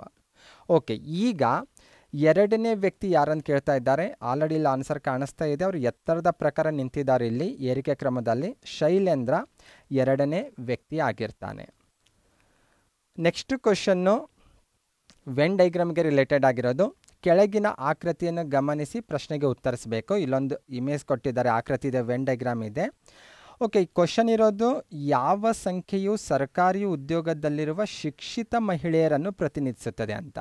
ಓಕೆ, ಅಂದರೆ ಸರ್ಕಾರಿ ಉದ್ಯೋಗದಲ್ಲಿರುವ ಶಿಕ್ಷಿತ ಮಹಿಳೆಯರನ್ನು ಸೂಚಿಸುವಂಥ ಸಂಖ್ಯೆ ಯಾವುದಂತ ನೀವು ಇಲ್ಲಿ ಐಡೆಂಟಿಫೈ ಮಾಡಬೇಕು. ಓಕೆ, ರೆಡ್ ಕಲರಲ್ಲಿದೆ ನೋಡಿ ಪ್ರಶ್ನೆ, ಸರ್ಕಾರಿ ಉದ್ಯೋಗದಲ್ಲಿರುವ ಶಿಕ್ಷಿತ ಮಹಿಳೆಯರು ಯಾರಂತ. ಓಕೆ, ತೀರಾ ಸಿಂಪಲ್ ಆಗಿರೋದು, ಬೇಸಿಕ್ ಲೆವೆಲ್ ಪ್ರಶ್ನೆ. ಎಕ್ಸಾಮಲ್ಲಿ ಇದು ಬಂದರೆ ಖಂಡಿತ ನೀವು ಇದನ್ನು ಬಿಡಿಸಲೇಬೇಕು, ಅಷ್ಟು ಈಸಿ ಆಗಿರೋಂಥ ಪ್ರಶ್ನೆ ಇದು. ಇದಕ್ಕೆ ಯಾವುದೇ ಮ್ಯಾಥ್ಸ್ ನಾಲೆಜ್ ಬೇಕಾಗಿಲ್ಲ, ಏನಿಲ್ಲ. ರೀಸನಿಂಗಲ್ಲಿರೋದು ಜಸ್ಟ್ ನಮ್ಮ ವಿಚಾರ ಶಕ್ತಿ ಮೇಲೆ ಡಿಪೆಂಡ್ ಆಗಿರೋದು. ಫಸ್ಟ್ ಏನು ಮಾಡೋಣ, ಈ ರೆಡ್ ಕಲರ್ ಇದೆಯಲ್ಲ, ಸರ್ಕಾರಿ ಉದ್ಯೋಗದಲ್ಲಿರೋರು ಯಾರು ಅನ್ನೋದು ಐಡೆಂಟಿಫೈ ಮಾಡ್ಕೊಳ್ಳೋಣ. ಅದಕ್ಕಿಂತ ಮುಂಚೆ ಇಲ್ಲಿ ವೆನ್ ಡೈಗ್ರಾಮ್ ಏನು ಕೊಟ್ಟಿದ್ದಾರಲ್ಲ, ಇದು ವೆನ್ ಡೈಗ್ರಾಮ್ಗೆ ರಿಲೇಟೆಡ್ ಆಗಿರೋದು. ಇಲ್ಲಿ ಒಂದೊಂದು ಆಕೃತಿನೂ ಒಂದೊಂದು ಏರಿಯಾವನ್ನು ಪ್ರತಿನಿಧಿಸುತ್ತೆ. ಫಾರ್ ಎಕ್ಸಾಂಪಲ್, ಈ ಟ್ರಯಾಂಗಲ್ ಇದೆಯಲ್ಲ, ತ್ರಿಭುಜ ಇದೆಯಲ್ವಾ, ತ್ರಿಭುಜ ಎಲ್ಲ ಗೌರ್ಮೆಂಟ್ ಸರ್ವೀಸಲ್ಲಿ ಕೆಲಸ ಮಾಡುವಂತಹ ವ್ಯಕ್ತಿಗಳನ್ನು ಪ್ರತಿನಿಧಿಸ್ತಾ ಇದೆ. ನೆಕ್ಸ್ಟು ವರ್ಗ ಇದೆಯಲ್ಲ, ಇಲ್ಲಿ ಸ್ಕ್ವಯರ್ ಇದೆಯಲ್ಲ, ಈ ಸ್ಕ್ವಯರು ಮಹಿಳೆಯರನ್ನು ಪ್ರತಿನಿಧಿಸ್ತಾ ಇದೆ. ಸರ್ಕಲ್ ಇದೆಯಲ್ವಾ, ಸರ್ಕಲ್ಲು ಎಜುಕೇಟೆಡ್ ಪರ್ಸನ್ಸನ್ನು ಪ್ರತಿನಿಧಿಸ್ತಾ ಇದೆ. ಮತ್ತು ಆಯತ ಏನಿದೆ ಅಲ್ವಾ, ಆಯತ ಪ್ರೈವೇಟ್ ಸೆಕ್ಟ್ರಲ್ಲಿ ವರ್ಕ್ ಮಾಡೋರನ್ನು ಪ್ರತಿನಿಧಿಸ್ತಾ ಇದೆ.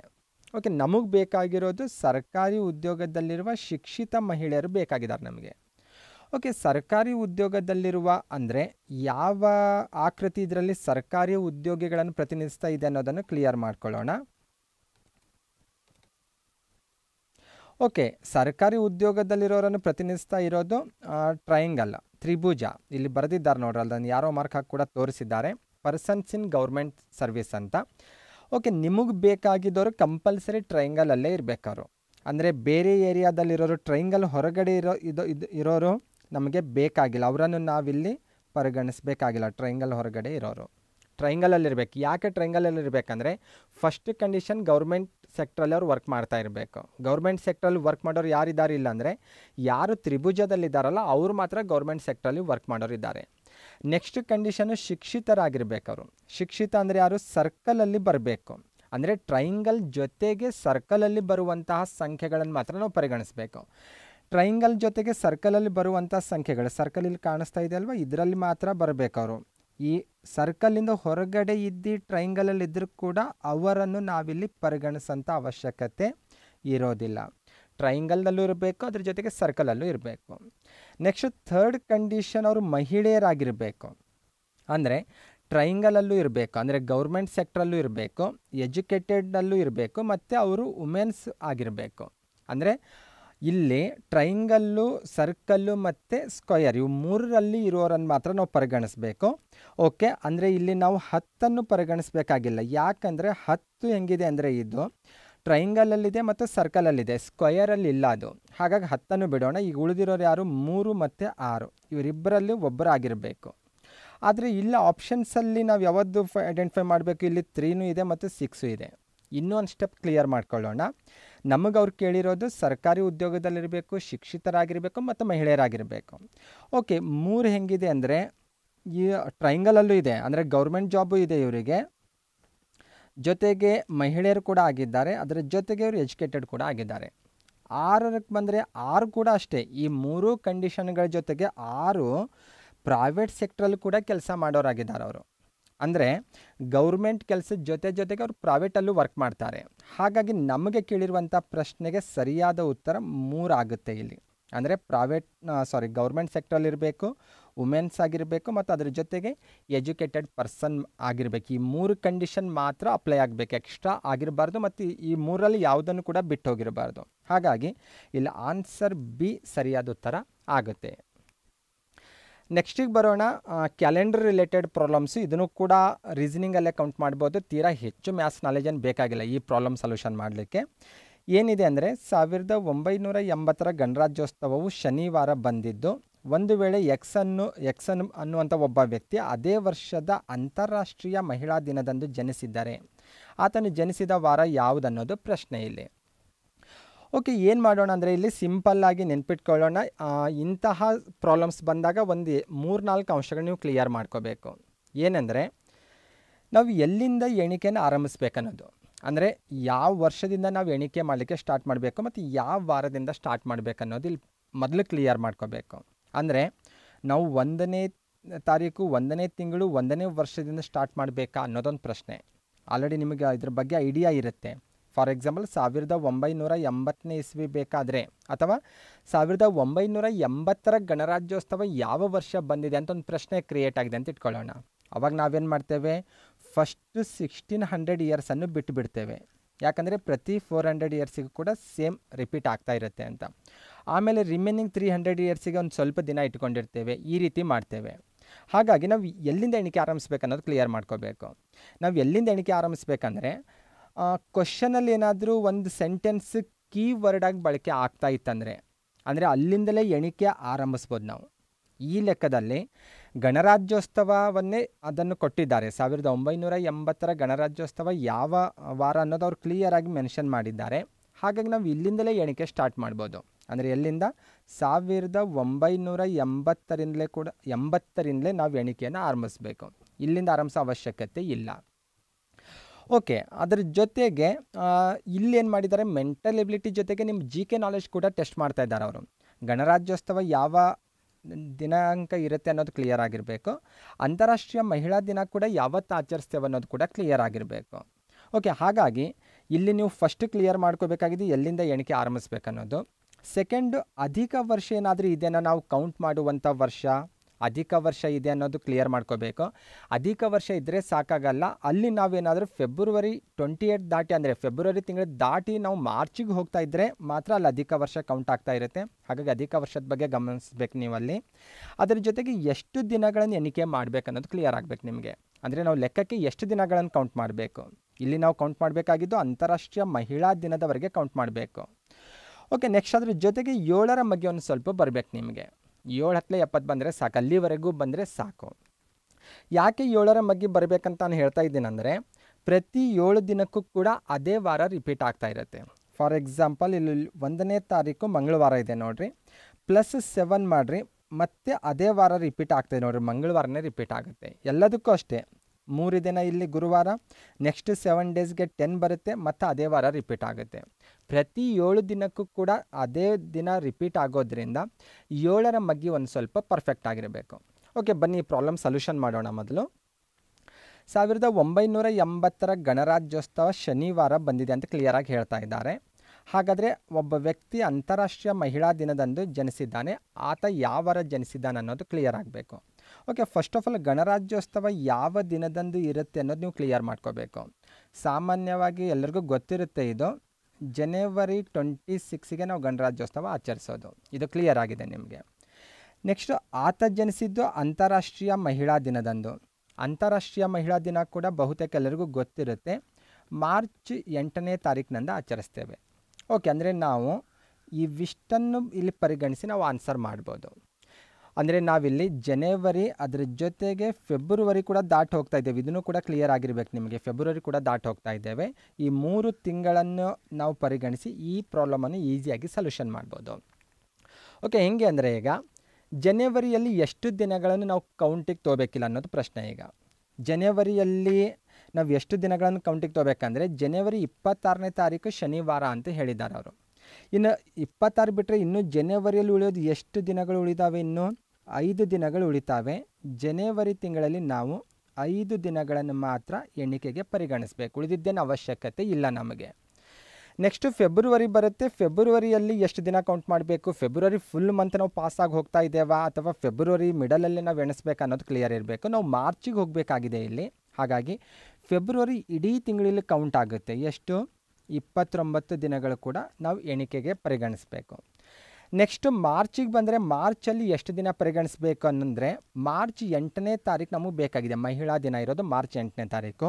ಹಾಗಾಗಿ ಮಾರ್ಚಲ್ಲಿ ನಾವು 8 ದಿನಗಳನ್ನು ನಾವು ಪರಿಗಣಿಸ್ಬೇಕು. ಲೆಕ್ಕಕ್ಕೆ 8 ದಿನಗಳನ್ನು ಪರಿಗಣಿಸಬೇಕು. ಅಂದರೆ ನಾವು ಈ ಪ್ರಾಬ್ಲಮಲ್ಲಿ ಒಟ್ಟು ಎಷ್ಟು ದಿನಗಳನ್ನು ಎಣಿಕೆಗೆ ಪರಿಗಣಿಸ್ಬೇಕು ಅನ್ನೋದು ಪ್ರಶ್ನೆ ಬರ್ತಾ ಇದೆ. ಓಕೆ, ಟೋಟಲ್ ಎಷ್ಟು ದಿನ ಆಗ್ತಾವಂತ ಟೋಟಲ್ ಮಾಡ್ಕೊಳ್ಳೋಣ. 9, 5, 14, 14 ಮತ್ತು 8 ಸೇರಿಸಿದ್ರೆ 24, ಕ್ಯಾರಿ 2 ಆಗುತ್ತೆ, 44 ಡೇಸ್ ಆಗುತ್ತೆ. 42 ಡೇಸ್ ಆಗುತ್ತೆ ಇದು. ಓಕೆ, ಟೋಟಲ್ ಆಗಿ 42 ಡೇಸ್ ಆಗುತ್ತೆ. 42 ದಿನಗಳನ್ನು ನಾವಿಲ್ಲಿ ಎಣಿಕೆಗೆ ಪರಿಗಣಿಸಬೇಕಿಲ್ಲಿ, ಟೋಟಲ್ ಆಗಿ ಪರಿಗಣಿಸೋದು. ಓಕೆ, 42 ದಿನಗಳನ್ನು ನಾವು ಕೌಂಟ್ ಮಾಡಬೇಕಾಗಿದೆ. ಆದರೆ ಯಾವ ವಾರ ಅಂತ ಪರಿಗಣಿಸಬೇಕಾದ್ರೆ ಈ 42 ಡೇಸನ್ನು ಏನು ಮಾಡಬೇಕು, ನಾವು 7ರಿಂದ ಡಿವೈಡ್ ಮಾಡಬೇಕು. ಅಂದರೆ ಅದರಲ್ಲಿ ಎಷ್ಟು ಸಾಧ್ಯನೋ ಅಷ್ಟು ವಾರಗಳನ್ನೆಲ್ಲ ನಾವು ಹೊರಗಡೆ ತೆಗಿಬೇಕು, ಶೇಷ ದಿನಗಳನ್ನು ಮಾತ್ರ ಪರಿಗಣಿಸಬೇಕು. ಅಂದರೆ ಹೆಂಗೆ ಅಂದರೆ 7ರಿಂದ 42 ಭಾಗಿಸ್ಬೇಕು. 7 42 ಆಗುತ್ತೆ, 0 ಉಳಿಯುತ್ತೆ. ಅಂದರೆ 42 ದಿನಗಳನ್ನು ವಾರಗಳನ್ನಾಗಿ ಕನ್ವರ್ಟ್ ಮಾಡಿದಾಗ 6 ವಾರಗಳಾಗುತ್ತೆ. ಮೇಲ್ಗಡೆ ಶೇಷ ಏನು ಉಳಿದಿದೆಯಲ್ಲ 0, ಇದು ದಿನಗಳು. ಮೇಲ್ಗಡೆ ಎಷ್ಟು ದಿನಗಳು ಉಳ್ಕೊಂಡಿಲ್ಲ. ಎಷ್ಟು ದಿನಗಳು ಉಳ್ಕೊಂಡಿಲ್ಲ ಅಂದರೆ ಇದು ಯಾವ ದಿನ ಅಂತ ಪ್ರಶ್ನೆ ಬಂದಾಗ ಈ ಲೆಕ್ಕದಲ್ಲೇ ಒಂದು ವಾರವನ್ನು ಕೊಟ್ಟಿದ್ದಾರೆ ಅವರು. ಜನವರಿ 26ನೇ ತಾರೀಕು ಶನಿವಾರ ಅಂತ ಕೊಟ್ಟಿದ್ದಾರಲ್ಲ, ಅದನ್ನೇ ನಾವು ಮೂಲ ವಾರ ಅಂತ ಪರಿಗಣಿಸ್ಬೇಕಿಲ್ಲಿ. ಒಂದು ವೇಳೆ ಲೆಕ್ಕದಲ್ಲಿ ವಾರ ಕೊಟ್ಟಿರಲಿಲ್ಲ ಅಂದರೆ ಆವಾಗ ನಾವು ರವಿವಾರವನ್ನು 0 ಅಂತ ಇಟ್ಕೋಬೇಕು. ಅದನ್ನು ಮೂಲ ವಾರ ಅಂತ ಪರಿಗಣಿಸಿ ಸೋಮವಾರಕ್ಕೆ 1, ಮಂಗಳಕ್ಕೆ 2, ಬುಧಕ್ಕೆ 3 ಈ ರೀತಿ ನಾವು ಪರಿಗಣಿಸಬೇಕು. ಒಂದು ವೇಳೆ ಲೆಕ್ಕದಲ್ಲಿಯೇ ಮೂಲ ವಾರ ಅಂತ ಏನಾದರೂ ಕೊಟ್ಟಿದ್ರಂದರೆ ಅವರೇನು ಮೆನ್ಷನ್ ಮಾಡಲ್ಲ ಮೂಲ ವಾರ ಅಂತ, ನಾವೇ ಅಲ್ಲಿ ಅಬ್ಸರ್ವ್ ಮಾಡಬೇಕು. ಮೂಲ ವಾರ ಕೊಟ್ಟಾಗ ಆ ಕೊಟ್ಟಿರುವಂತಹ ದಿನವನ್ನೇ ನಾವು ಮೂಲ ವಾರ ಅಂತ ಪರಿಗಣಿಸಬೇಕು. ಹಾಗಾಗಿ ಇಲ್ಲಿ 0 ದಿನ ಬಂದಿರೋದ್ರಿಂದ ಈ ಲೆಕ್ಕದಲ್ಲಿ ಶನಿವಾರವನ್ನೇ ಮೂಲ ವಾರ ಅಂತ ನಾವು ಪರಿಗಣಿಸೋದ್ರಿಂದ ಆತ ಜನಿಸಿರೋದು ಕೂಡ ಶನಿವಾರನೇ ಇರುತ್ತೆ. ಹಾಗಾಗಿ ಈ ರೀತಿ ನಾವು ಈ ಪ್ರಾಬ್ಲಮನ್ನು ಸೊಲ್ಯೂಷನ್ ಮಾಡ್ಬೋದು. ಆದರೆ ಏನು ಸಮಸ್ಯೆ ಆಗುತ್ತೆ ಅಂದರೆ ಇದಕ್ಕೆ ಜಾಸ್ತಿ ಟೈಮ್ ಬೇಕಾಗುತ್ತೆ. ನಾವು ಇಷ್ಟೊಂದೆಲ್ಲ ದಿನಗಳನ್ನೆಲ್ಲ ಕೌಂಟ್ ಮಾಡ್ಕೊಂಡು ಹೋಗಲಿಕ್ಕೆ ಜಾಸ್ತಿ ದಿನ ಬೇಕಾಗುತ್ತೆ ಅಂತ ಅನ್ನಿಸ್ಬೋದು. ಓಕೆ, ಇದಕ್ಕೆ ರಿಲೇಟೆಡಾಗಿ ಇನ್ನೊಂದು ಹೊಸ ಪ್ರಶ್ನೆ ಇದೆ ನೋಡಿರಿ. ಇಲ್ಲಿ ನಿಮಗೆ ಗೊತ್ತಾಗುತ್ತೆ ನಾವು ದಿನಗಳನ್ನು ಕೌಂಟ್ ಮಾಡೋ ಟೈಮಿಗೆ ಇನ್ನೊಂದು ಸ್ವಲ್ಪ ಫಾಸ್ಟ್ ಆಗಬೇಕು ಅಂತ. ಸೇಮ್ ಕ್ವಶನ್ ಏನಿದೆ, 1980ರ ಗಣರಾಜ್ಯೋತ್ಸವ ಶನಿವಾರ ಇದೆ. ಎಕ್ಸ್ ಎಂಬ ಒಬ್ಬ ಪರ್ಸನ್ನು ಅದೇ ವರ್ಷದ ಶಿಕ್ಷಕರ ದಿನದಂದು ಜನಿಸಿದ್ದಾನಾತ. ಓಕೆ, ಇಲ್ಲಿ ಪರಿಗಣಿಸ್ಬೇಕು ಏನು, 26/1/1980 ಶನಿವಾರ ಅಂತ ಹೇಳ್ತಾ ಇದ್ದಾರೆ ಅವರು. ಆತ ಜನಿಸಿದ್ದು ಶಿಕ್ಷಕರ ದಿನಾಚರಣೆ ಎಂದು. ಅಂದರೆ ಯಾವತ್ತು? 5ನೇ ತಾರೀಕು ಶಿಕ್ಷಕರ ದಿನಾಚರಣೆ ಗೊತ್ತಿರುತ್ತೆ. 9ನೇ ತಿಂಗಳು 1980ನೇ ಇಸ್ವಿಯಂದು ಜನಿಸಿದ್ದಾನೆ. ಇದು ಯಾವ ವಾರ ಅಂತ ಲೆಕ್ಕ ಮಾಡಬೇಕು ನಾವೀಗ. ಓಕೆ, ಪ್ರೀವಿಯಸ್ ಲೆಕ್ಕದಂಗೆ ನಾನು ಜನವರಿಯಲ್ಲಿ 5 ದಿನ, ಫೆಬ್ರವರಿಯಲ್ಲಿ 29, ಮಾರ್ಚಲ್ಲಿ 31, ಏಪ್ರಿಲಲ್ಲಿ 30, ಹೀಗೆ ಅಷ್ಟು ನಾನು ಎಲ್ಲಿವರೆಗೂ ಸೆಪ್ಟೆಂಬರ್ 5ವರೆಗೂ ಬರ್ಕೊಂಡು ಟೋಟಲ್ ಮಾಡಲಿಕ್ಕೆ ಕಷ್ಟ ಆಗುತ್ತೆ, ಜಾಸ್ತಿ ಟೈಮ್ ಬೇಕಾಗುತ್ತೆ. ಕಷ್ಟ ಅನ್ನೋದಕ್ಕಿಂತ ಜಾಸ್ತಿ ಟೈಮ್ ಬೇಕಾಗುತ್ತೆ. ಹಾಗಾಗಿ ನಾವೇನು ಮಾಡ್ಬೋದು, ಇದನ್ನು ಈಸಿಯಾಗಿ ಸೊಲ್ಯೂಷನ್ ಮಾಡಬೇಕಾದ್ರೆ ಒಂದು ಶೇಷ ದಿನಕ್ಕೆ ರಿಲೇಟೆಡ್ ಆಗಿ ಒಂದು ಚಾರ್ಟ್ ನೀವು ರೆಡಿ ಮಾಡ್ಕೊಂಡು ಅದನ್ನು ನೀವು ನೆನ್ಪಿಟ್ಕೊಂಡ್ರೆ ಸಾಕು. ತೀರಾ ದೊಡ್ಡದೇನು ಕ್ರಿಟಿಕಲ್ ಏನಲ್ಲ. ಓಕೆ, 12 ತಿಂಗಳಲ್ಲಿ ವಾರಗಳಂತ ಕನ್ವರ್ಟ್ ಮಾಡಿದಾಗ ಮೇಲ್ಗಡೆ ಉಳಿಯುವಂಥ ದಿನಗಳಿಗೆ ನಾವು ಶೇಷ ದಿನ ಅಂತ ಕರೆಯೋದು. ಫಾರ್ ಎಕ್ಸಾಂಪಲ್ ಜನವರಿ ಇದೆ, ಒಟ್ಟು ದಿನಗಳು 31 ಇರ್ತವೆ. 7ರಿಂದ 31 ಡಿವೈಡ್ ಮಾಡಿದಾಗ 7 4 28, ಮೇಲ್ಗಡೆ ಏನು ಶೇಷ ಉಳಿತಲ್ಲ ಈ ದಿನಗಳನ್ನು ಮಾತ್ರ ನಾವು ಈ ಕ್ಯಾಲೆಂಡರ್ ಸಮಸ್ಯೆ ಬಿಡಿಸ್ಲಿಕ್ಕೆ ಪರಿಗಣಿಸಿದ್ರೆ ಸಾಕು. ಫೆಬ್ರವರಿಗೆ ಬಂದರೂ ಅಷ್ಟೇ, ಸಾಮಾನ್ಯ ವರ್ಷ ಇದ್ದರೆ 28 ದಿನ ಇರುತ್ತೆ. 7ರಿಂದ 28 ಡಿವೈಡ್ ಮಾಡಿದ್ರೆ 7 4 28, ಶೇಷ ದಿನಗಳು 0 ಉಳಿತಾವೆ, 0 ಪರಿಗಣಿಸಬೇಕು. ಅಧಿಕ ವರ್ಷ ಬಂದರೆ 1 ಅಂತ ಪರಿಗಣಿಸಬೇಕು. ಇಡೀ ಫೆಬ್ರವರಿ ತಿಂಗಳು ನಾವು ಕೌಂಟ್ ಮಾಡಬೇಕಾಗಿಲ್ಲ. ಇಲ್ಲಿ ಮಾರ್ಚಿಗೆ ಬಂದರೆ ಅಗೇನ್ ಸೇಮ್ 3 ದಿನ ಉಳಿಯುತ್ತೆ. ಏಪ್ರಿಲ್ ಬಂದರೆ ಸೇಮ್ ಇದೊಂದು, ಏಪ್ರಿಲಲ್ಲಿ 30 ದಿನ ಇರ್ತವೆ. 7 4 28, ಶೇಷ ದಿನಗಳು ಇದರಲ್ಲಿ ಮೈನಸ್ ಮಾಡಿದ್ರೆ 2 ದಿನ ಉಳಿಯುತ್ತೆ. ಮೇದಲ್ಲಿ 3 ದಿನ, ಜೂನಲ್ಲಿ 2, ಹೀಗೆ ಅಪ್ ಟು ಡಿಸೆಂಬರ್ವರೆಗೂ ನೀವೊಂದು ಫಿಕ್ಸ್ ಆಗಿ ರೆಡಿ ಇಟ್ಕೊಂಡಿರಬೇಕು. ಅದು ಮೈಂಡಲ್ಲಿದ್ದರೆ ಈಸಿಯಾಗಿ ಸೊಲ್ಯೂಷನ್ ಮಾಡ್ಬೋದು. ಓಕೆ, ಏನು ಮಾಡಬೇಕಿಲ್ಲ ಅಂದರೆ ನಾವು ಎಲ್ಲಿಂದ ಸ್ಟಾರ್ಟ್ ಮಾಡಬೇಕಾಗಿದೆ, ಜನವರಿಯಿಂದ ಸ್ಟಾರ್ಟ್ ಮಾಡಬೇಕಾಗಿದೆ. ಜನವರಿ 26ನೇ ತಾರೀಕನ್ನು ನಮಗೆ ಮೂಲ ದಿನ ಅಂತೇಳಿ ನಾವು ಪರಿಗಣಿಸಬೇಕಾಗಿದೆ ಇಲ್ಲಿ. ಓಕೆ, ಜನವರಿ 26 ಅಂದರೆ ನಾವು ಜನವರಿ ಫುಲ್ ಮಂತನ್ನು ಕೌಂಟ್ ಮಾಡಬೇಕಾ ಅಥವಾ ಜನವರಿಯಲ್ಲಿ ಕೆಲವೊಂದು ದಿನ ಕೌಂಟ್ ಮಾಡಿದ್ರೆ ಸಾಕನ್ನೋದು ಇಲ್ಲಿ ಕ್ಲಿಯರ್ ಮಾಡ್ಕೋಬೇಕು. ಇಡೀ ಜನವರಿ ತಿಂಗಳು ಬೇಕಾಗಿಲ್ಲ. ಜನವರಿ 26ನೇ ತಾರೀಕಿನಿಂದ ನಾವು ಕೌಂಟ್ ಮಾಡಬೇಕಾಗಿರೋದ್ರಿಂದ ಇಲ್ಲಿ 5 ದಿನಗಳು ಶೇಷ ದಿನಗಳಾಗಿ ಪರಿಗಣಿಸಬೇಕು. ಜನವರಿಗೆ ಮಾತ್ರ, ಈ ಲೆಕ್ಕಕ್ಕೆ ಮಾತ್ರ ನಾನು ಹೇಳ್ತಾ ಇರೋದು. ಓಕೆ, ಫೆಬ್ರವರಿಯಲ್ಲಿ ಬಂದರೆ ಫುಲ್ ತಿಂಗಳು ದಾಟಿ ಹೋಗ್ತಾ ಇದ್ದೇವೆ. ಹಾಗಾಗಿ ಇಡೀ ತಿಂಗಳನ್ನು ನಾವು ಪರಿಗಣಿಸಿ ನಾವು ಶೇಷ ದಿನವನ್ನು ಮಾತ್ರ ಕೌಂಟ್ ಮಾಡಬೇಕು. ಇದು ಅಧಿಕ ವರ್ಷ ಆಗಿರೋದ್ರಿಂದ ಇಲ್ಲಿ 1 ದಿನ ಬರುತ್ತೆ. ನೆಕ್ಸ್ಟ್ ಮಾರ್ಚಿಗೆ ಬಂದರೆ ಇಡೀ ಮಾರ್ಚ್ ದಾಟಿ ಹೋಗ್ತಾ ಇದ್ದೇವಲ್ಲ, ಹಾಗಾಗಿ 3 ದಿನ ಶೇಷ ದಿನ ಅಂತ ಪರಿಗಣಿಸಬೇಕು. ಏಪ್ರಿಲ್ ಬಂದರೆ ಏಪ್ರಿಲ್ ದಾಟಿ ಹೋಗ್ತಾ ಇದ್ದೇವೆ, ಇಡೀ ಏಪ್ರಿಲ್ ಕ್ರಾಸ್ ಆಗ್ತಾ ಇರೋದ್ರಿಂದ 2 ದಿನ. ಮೇನೂ ಅಷ್ಟೇ 3 ದಿನ ಇದೆ. ಜೂನಲ್ಲಿ 2 ದಿನ ಇದೆ. ಜುಲೈನಲ್ಲಿ 3 ದಿನ ಇದೆ. ಆಗಸ್ಟಲ್ಲಿ ಕೂಡ 3 ದಿನ ಇದೆ. ನೆಕ್ಸ್ಟ್ ಸೆಪ್ಟೆಂಬರ್ ಬಂದರೆ ಸೆಪ್ಟೆಂಬರ್ ಇಡೀ ಮಂತ್ ದಾಟಿ ಹೋದರೆ, ಸೆಪ್ಟೆಂಬರ್ ಇಡೀ ತಿಂಗಳು ಕಳೆದ್ರೆ 2 ದಿನ ಶೇಷ ಉಳಿಯುತ್ತೆ. ನಾವು ಸೆಪ್ಟೆಂಬರ್ 5ನೇ ತಾರೀಕಿಗೆ ಸ್ಟಾಪ್ ಆಗ್ತಾ ಇದ್ದೇವೆ. ಹಾಗಾಗಿ ಸೆಪ್ಟೆಂಬರ್ಗೆ ಈ ನಿಯಮ ಅನ್ವಯಿಸಲ್ಲ, ಜನವರಿಗೂ ಅನ್ವಯಿಸಿಲ್ಲ. ಅದನ್ನು ಕೂಡ ನಿಮಗೆ ಗೊತ್ತಿರಬೇಕು 2. ಓಕೆ, ಅಂದರೆ ಪ್ರತಿ ಲೆಕ್ಕಕ್ಕೂ ಇದು ಚೇಂಜ್ ಆಗ್ತಾ ಇರುತ್ತೆ. ಆದರೆ ಈ ಶೇಷ ದಿನದ ಮಾತ್ರ ಕ್ಯಾಲೆಂಡರ್ಸ್ ಫಿಕ್ಸ್ ಆಗಿರುತ್ತೆ. ಓಕೆ, ಸೆಪ್ಟೆಂಬರಲ್ಲಿ 5 ದಿನ ಪರಿಗಣಿಸಬೇಕು. ಓಕೆ, ಈಗ ದಿನಗಳನ್ನು ಕೌಂಟ್ ಮಾಡಬೇಕು ನಾವೀಗ. ಶೇಷ ದಿನಗಳನ್ನು ಮಾತ್ರ ಇಟ್ಕೊಂಡು ಈ ಪ್ರಾಬ್ಲಮನ್ನು ಸೊಲ್ಯೂಷನ್ ಮಾಡ್ಬೋದು. ಓಕೆ, ಎಷ್ಟಿದೆ ನೋಡಿರಿ, 5 1 6, 6 3 9, 9 2 11, 11 3 14, 14 2 16, 16 3 19, 19 3 22, 22 ಮತ್ತು 5 ಸೇರಿಸಿದ್ರೆ 27 ಆಗುತ್ತೆ. ಓಕೆ, 27ಅನ್ನು 7ರಿಂದ ಡಿವೈಡ್ ಮಾಡಿದ್ರೆ ಸಾಕು. ಟೋಟಲ್ 27 ದಿನಗಳು ಶೇಷ ದಿನಗಳಾಗಿ ಉಳಿತಾ ಇದ್ದಾವಲ್ಲ, ಈ 27 ದಿನವನ್ನು ಮತ್ತೆ ಇದರಲ್ಲಿ ಎಷ್ಟು ವಾರ ಆಗುತ್ತೋ ಅಷ್ಟು ವಾರ ಹೊರಗಡೆ ತೆಗೆದು ಶೇಷ ದಿನದ ಸಹಾಯದಿಂದ ನಾವು ಈ ಆನ್ಸರನ್ನು ಮಾಡ್ಬೋದು. 7 3 21 ಆಗುತ್ತೆ. ಓಕೆ, ಲೆಸ್ ಮಾಡಿದ್ರೆ 6 ಉಳಿಯುತ್ತೆ. ಇದು 6 ಶೇಷ ದಿನ ಅಂತ ಪರಿಗಣಿಸೋದು. ಅಂದರೆ 6ನೇ ದಿನ ಯಾವುದಂತ ನಾವು ಪರಿಗಣಿಸಿ ಹೇಳ್ಬೋದು ಆನ್ಸರು. ಓಕೆ, ಇಲ್ಲಿ ಮೂಲ ವಾರ ಅಗೇನ್ ಶನಿವಾರ ಇದೆ. ಶನಿವಾರ 0 ಅಂತ ಪರಿಗಣಿಸಬೇಕು. ರವಿವಾರ, ಸೋಮವಾರ, ಮಂಗಳ, ಬುಧ, ಗುರು, ಶುಕ್ರ ಅಂತ ಹೋದರೆ ರವಿ 1, ಸೋಮ 2, ಮಂಗಳ 3, ಬುಧ 4, ಗುರು 5, ಶುಕ್ರ 6. ಅಂದರೆ ಆತ ಶುಕ್ರವಾರದಂದು ಜನಿಸಿರ್ತಾನಂತ ಹೇಳ್ಬೋದು. ಓಕೆ, ನಾನು ಇದನ್ನು ಯಾಕೆ ನಿಮಗೆ ಸೊಲ್ಯೂಷನ್ ಮಾಡ್ತಾ ಇದ್ದೀನಿ ಅಂದರೆ, ಇಲ್ಲಿ ಜಾಸ್ತಿ ತಿಂಗಳು ನಾವೇನಾದರೂ ಕ್ರಾಸ್ ಮಾಡಿ ಹೋಗ್ತಾ ಇದ್ದೇವೆ ಅಂದರೆ ಅವಾಗ ಈ ಶೇಷ ದಿನವನ್ನು ಇಟ್ಕೊಂಡು ಈಸಿಯಾಗಿ ಸೊಲ್ಯೂಷನ್ ಮಾಡ್ತಾ ಹೋಗ್ಬೋದು. ಓಕೆ, ನೆಕ್ಸ್ಟ್ ಸೊಲ್ಯೂಷನ್ ಡೈರೆಕ್ಷನ್ಗೆ ರಿಲೇಟೆಡ್ ಆಗಿರೋದು ಕ್ವಶನ್ನು. ಸುಮಾ ದಕ್ಷಿಣ ಕಡೆಗೆ 40 ಮೀಟರ್ ದೂರ ಓಡಿದಳು. ನಂತರ ಅವಳು ಬಲಕ್ಕೆ ತಿರುಗಿ 15 ಮೀಟರ್ ಓಡಿ, ಮತ್ತೆ ಬಲಕ್ಕೆ ತಿರುಗಿ 50 ಮೀಟರ್ ಓಡಿ, ನಂತರ ಪುನಃ ಬಲಕ್ಕೆ ತಿರುಗಿ 15 ಮೀಟರ್ ಓಡಿ, ಅಂತಿಮವಾಗಿ ಅವಳು ಎಡಕ್ಕೆ 90 ಡಿಗ್ರಿ ಕೋನವನ್ನು ತಿರುಗಿ ಓಡುತ್ತಿರುವಳು. ಹಾಗಾದರೆ ಅವಳು ಅಂತಿಮವಾಗಿ ಯಾವ ದಿಕ್ಕಿನಲ್ಲಿ ಓಡ್ತಾ ಇದ್ದಾಳೆ ಅನ್ನೋದು ಪ್ರಶ್ನೆ ಇರೋದು. ಓಕೆ, ಆಲ್ರೆಡಿ ಡೈರೆಕ್ಷನ್ಗೆ ರಿಲೇಟೆಡ್ ಇಮೇಜ್ ಇದೆ. ನೀವು ಪ್ರತಿ ಹಂತದಲ್ಲೂ ಕೂಡ ನೀವು ಡೈರೆಕ್ಷನ್ ನೋಡ್ಕೋಬೇಕಾದ್ರೆ ಈ ಮಧ್ಯದಲ್ಲಿರುವಂಥ ಪಾಯಿಂಟನ್ನು ಇಟ್ಕೊಂಡು ವಿಚಾರ ಮಾಡಬೇಕು. ನೀವೇ ಆ ಪ್ಲೇಸಲ್ಲಿ ನಿಂತಿರಬೇಕು.